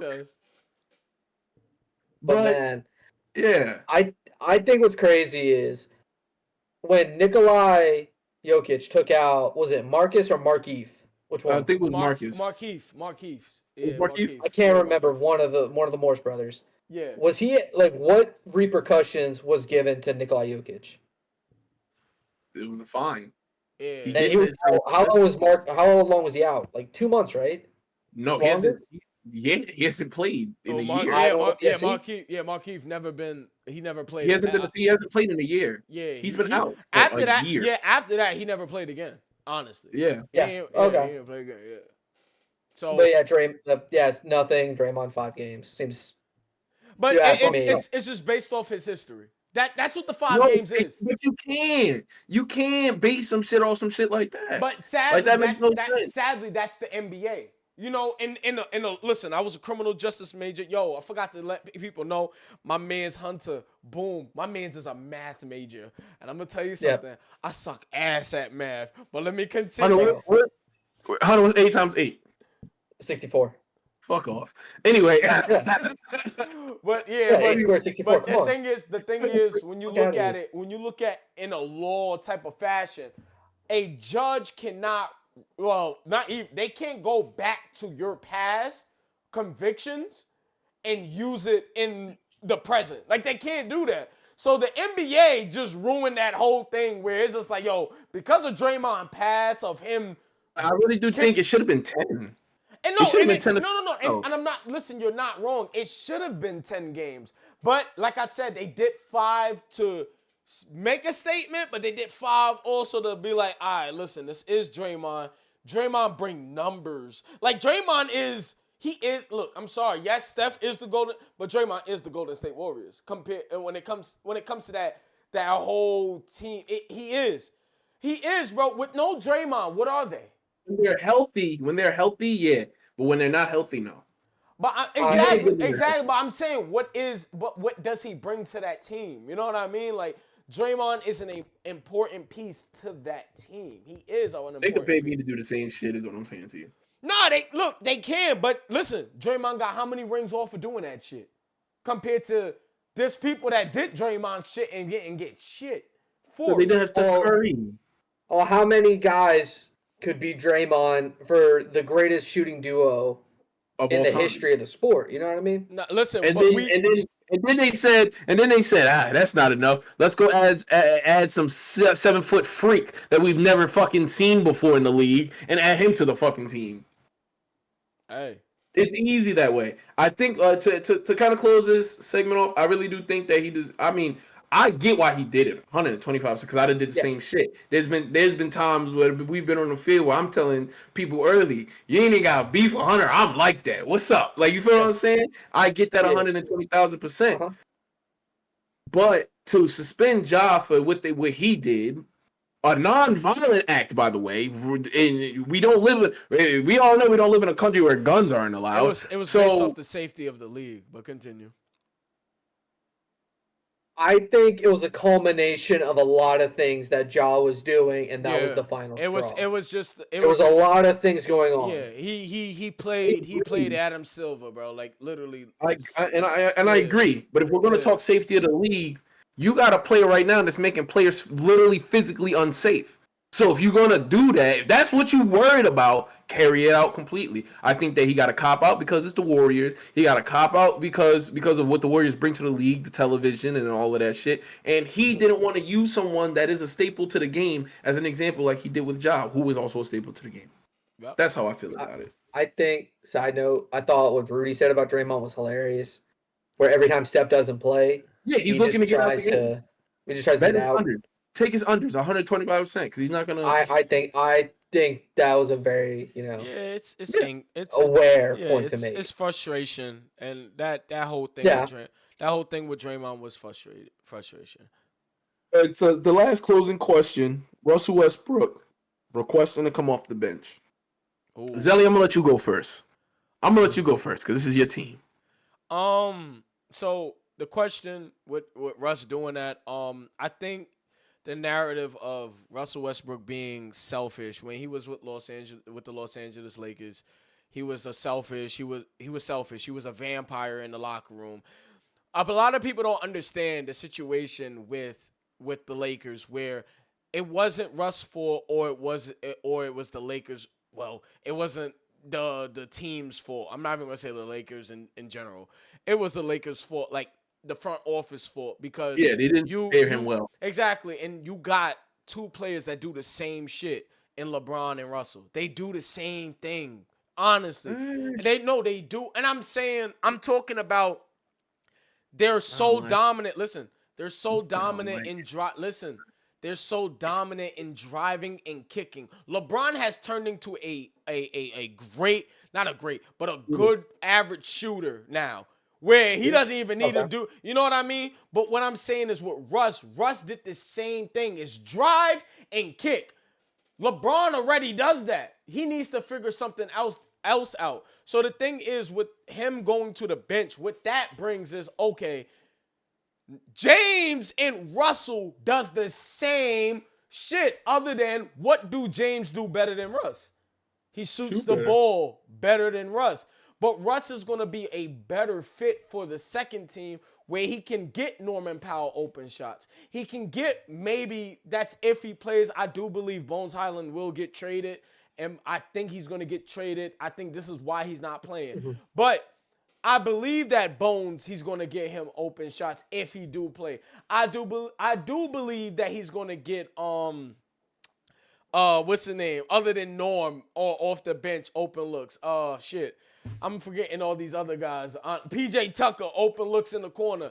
Cause Russ is going to, I'm just saying, Russ is going to be that person to attack the basket and kick. And don't say that Russ doesn't make layups and like his percentage in the paint isn't amazing. He's going to attack, especially when there's no center on the court. If there's a center that can get out of Russ' way, which they did pick up Daniel Theis or whatever his name is, they picked him up. Daniel Theis has not the greatest 3-point percentage shooting, but he can spread the floor in some type of way, kinda. And that's the thing. It's like, okay, you put that in a Russ system on the second team, cool. But like I said, that whole thing where Russ is selfish. He's not a player that's going to be, you know. And that was my point. You know, he's not going to be a point guard, or he's an all-time great. He's an all-time great point guard. It's just he has reached a point in the league where it's just like, listen, in order to play the point guard position, name one point guard that can't shoot the 3-ball. Starting. Give me one. And then we have an argument. But honestly, you look at all these point guards in the league right now at the one, they all can shoot. And if you play a team like Golden State when they played last year, what did Draymond do to Russell? He sagged off of him and said, yo, shoot that shit. I want to see you make it. What happened in the last few seconds of Houston when he started chucking up the threes? He shot the most threes towards the end of the game in clutch. And what happened? Ty Lue said, fuck that. He benched him through James Harden in, because that's how you will lose a game. And it's not, Russ is like I said, I don't want to disrespect Russ. Russ is an all-time great. I love Russ. I love the tenacity, the hunger, the dog he brings to the game. And he is a vocal leader for that Clippers team. James Harden isn't, Kawhi isn't, and PG isn't. It's all around Russ. And the fact that Russ did that, the Clippers is going to have a better outcome to win some games. And like I said, I'm not saying this is the championship game, a championship team, and I won't say that. But I will say that they are going to continue to build off of this, and they will win games in the future. That's it. So, to my little 2 cents on it is that I think more or less it just speaks to who Russ is as a teammate. Yeah. To be, to take a step back and then to look at everything that's going on and know that you really want to be a part of something and just say, I'll change my role, a role that he's never had. And truth be told, he doesn't really have to play. Because if James Harden can just learn to be a spot-up shooter and play off ball, we don't really have this conversation. A two guard. Yeah. Which the hell he was when they first started playing. And I get it. I mean, he's kind of being appeasing to the player that they just brought in, and he doesn't want to be the headache. Cool, but I really do think this is it says more of a volume to who Russ is, and as a competitor, as a teammate, and it says a lot also to James Harden's ability to transform his game when he's playing with other people just as good as him. Mm-hmm. But that's all I got on that. Yeah. Talk to us, Hunter. What you think about it? I think the value that Russ could provide. Damn. This fucking crowd, man. Could provide coming off the bench could be valuable. Yeah. Again, you could look at like 2 ways to have a guard coming off the bench. You could have a guy like ISO Joe that just carries and just does the scoring in alleviation of the starters. Or you could have a guy that just carries the second unit. Now, obviously, at this point, Russ isn't averaging 30 a game. He can't shoot for shit. He's never been able to really shoot. His best role would be to carry a unit as a passer, a facilitator. Yep. Because ultimately, as you pointed out, when he's on the floor and he doesn't have the ball, what does he provide? What does he provide? Exactly. He can do a backdoor cut. Yep. In the dunker spot. Yep. Correct. I thought he did a great job last season where teams would sag off of him, and he did a great job attacking rebound. Oh yeah.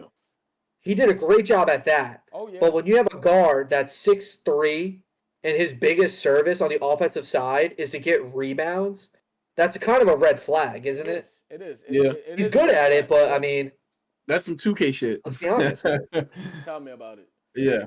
Tell me about it. But I mean, that's about it for me. I think it would be great if he's just able to elevate the guys coming off the bench, carry the second unit, while the primary starters can take a breather, even if it's just 5-10 minutes at a time. Because ultimately, you can't let these runs get on you and you give up a 5, 6, 7 point run. Now, when the starters get back out there, they're climbing again. I agree. So we're sitting here at 2 hours. I think it's best if we end it right there, man. 2 hours, Hunter, thank you for coming on, man. This was great. It was literally, I'm going to tell you people something. It was really only supposed to be about 30, 45 minutes, but it just clicked too well, man. We just had a really good time. Thank y'all for all that tuned in, man. Welcome to the New Culture Podcast family. Hunter, thank you for coming in, man. Love to be here, man. Thank you. Tell them your TikTok, by the way, so they know to look you up, man. I was about to say, man, if anyone's in the chat that's interested in my content, I post on TikTok. I have a Twitter. Don't pay attention to my Twitter. It's on my TikTok. It is going to be Magic Football Talk. At Magic Football Talk, I post daily NFL content.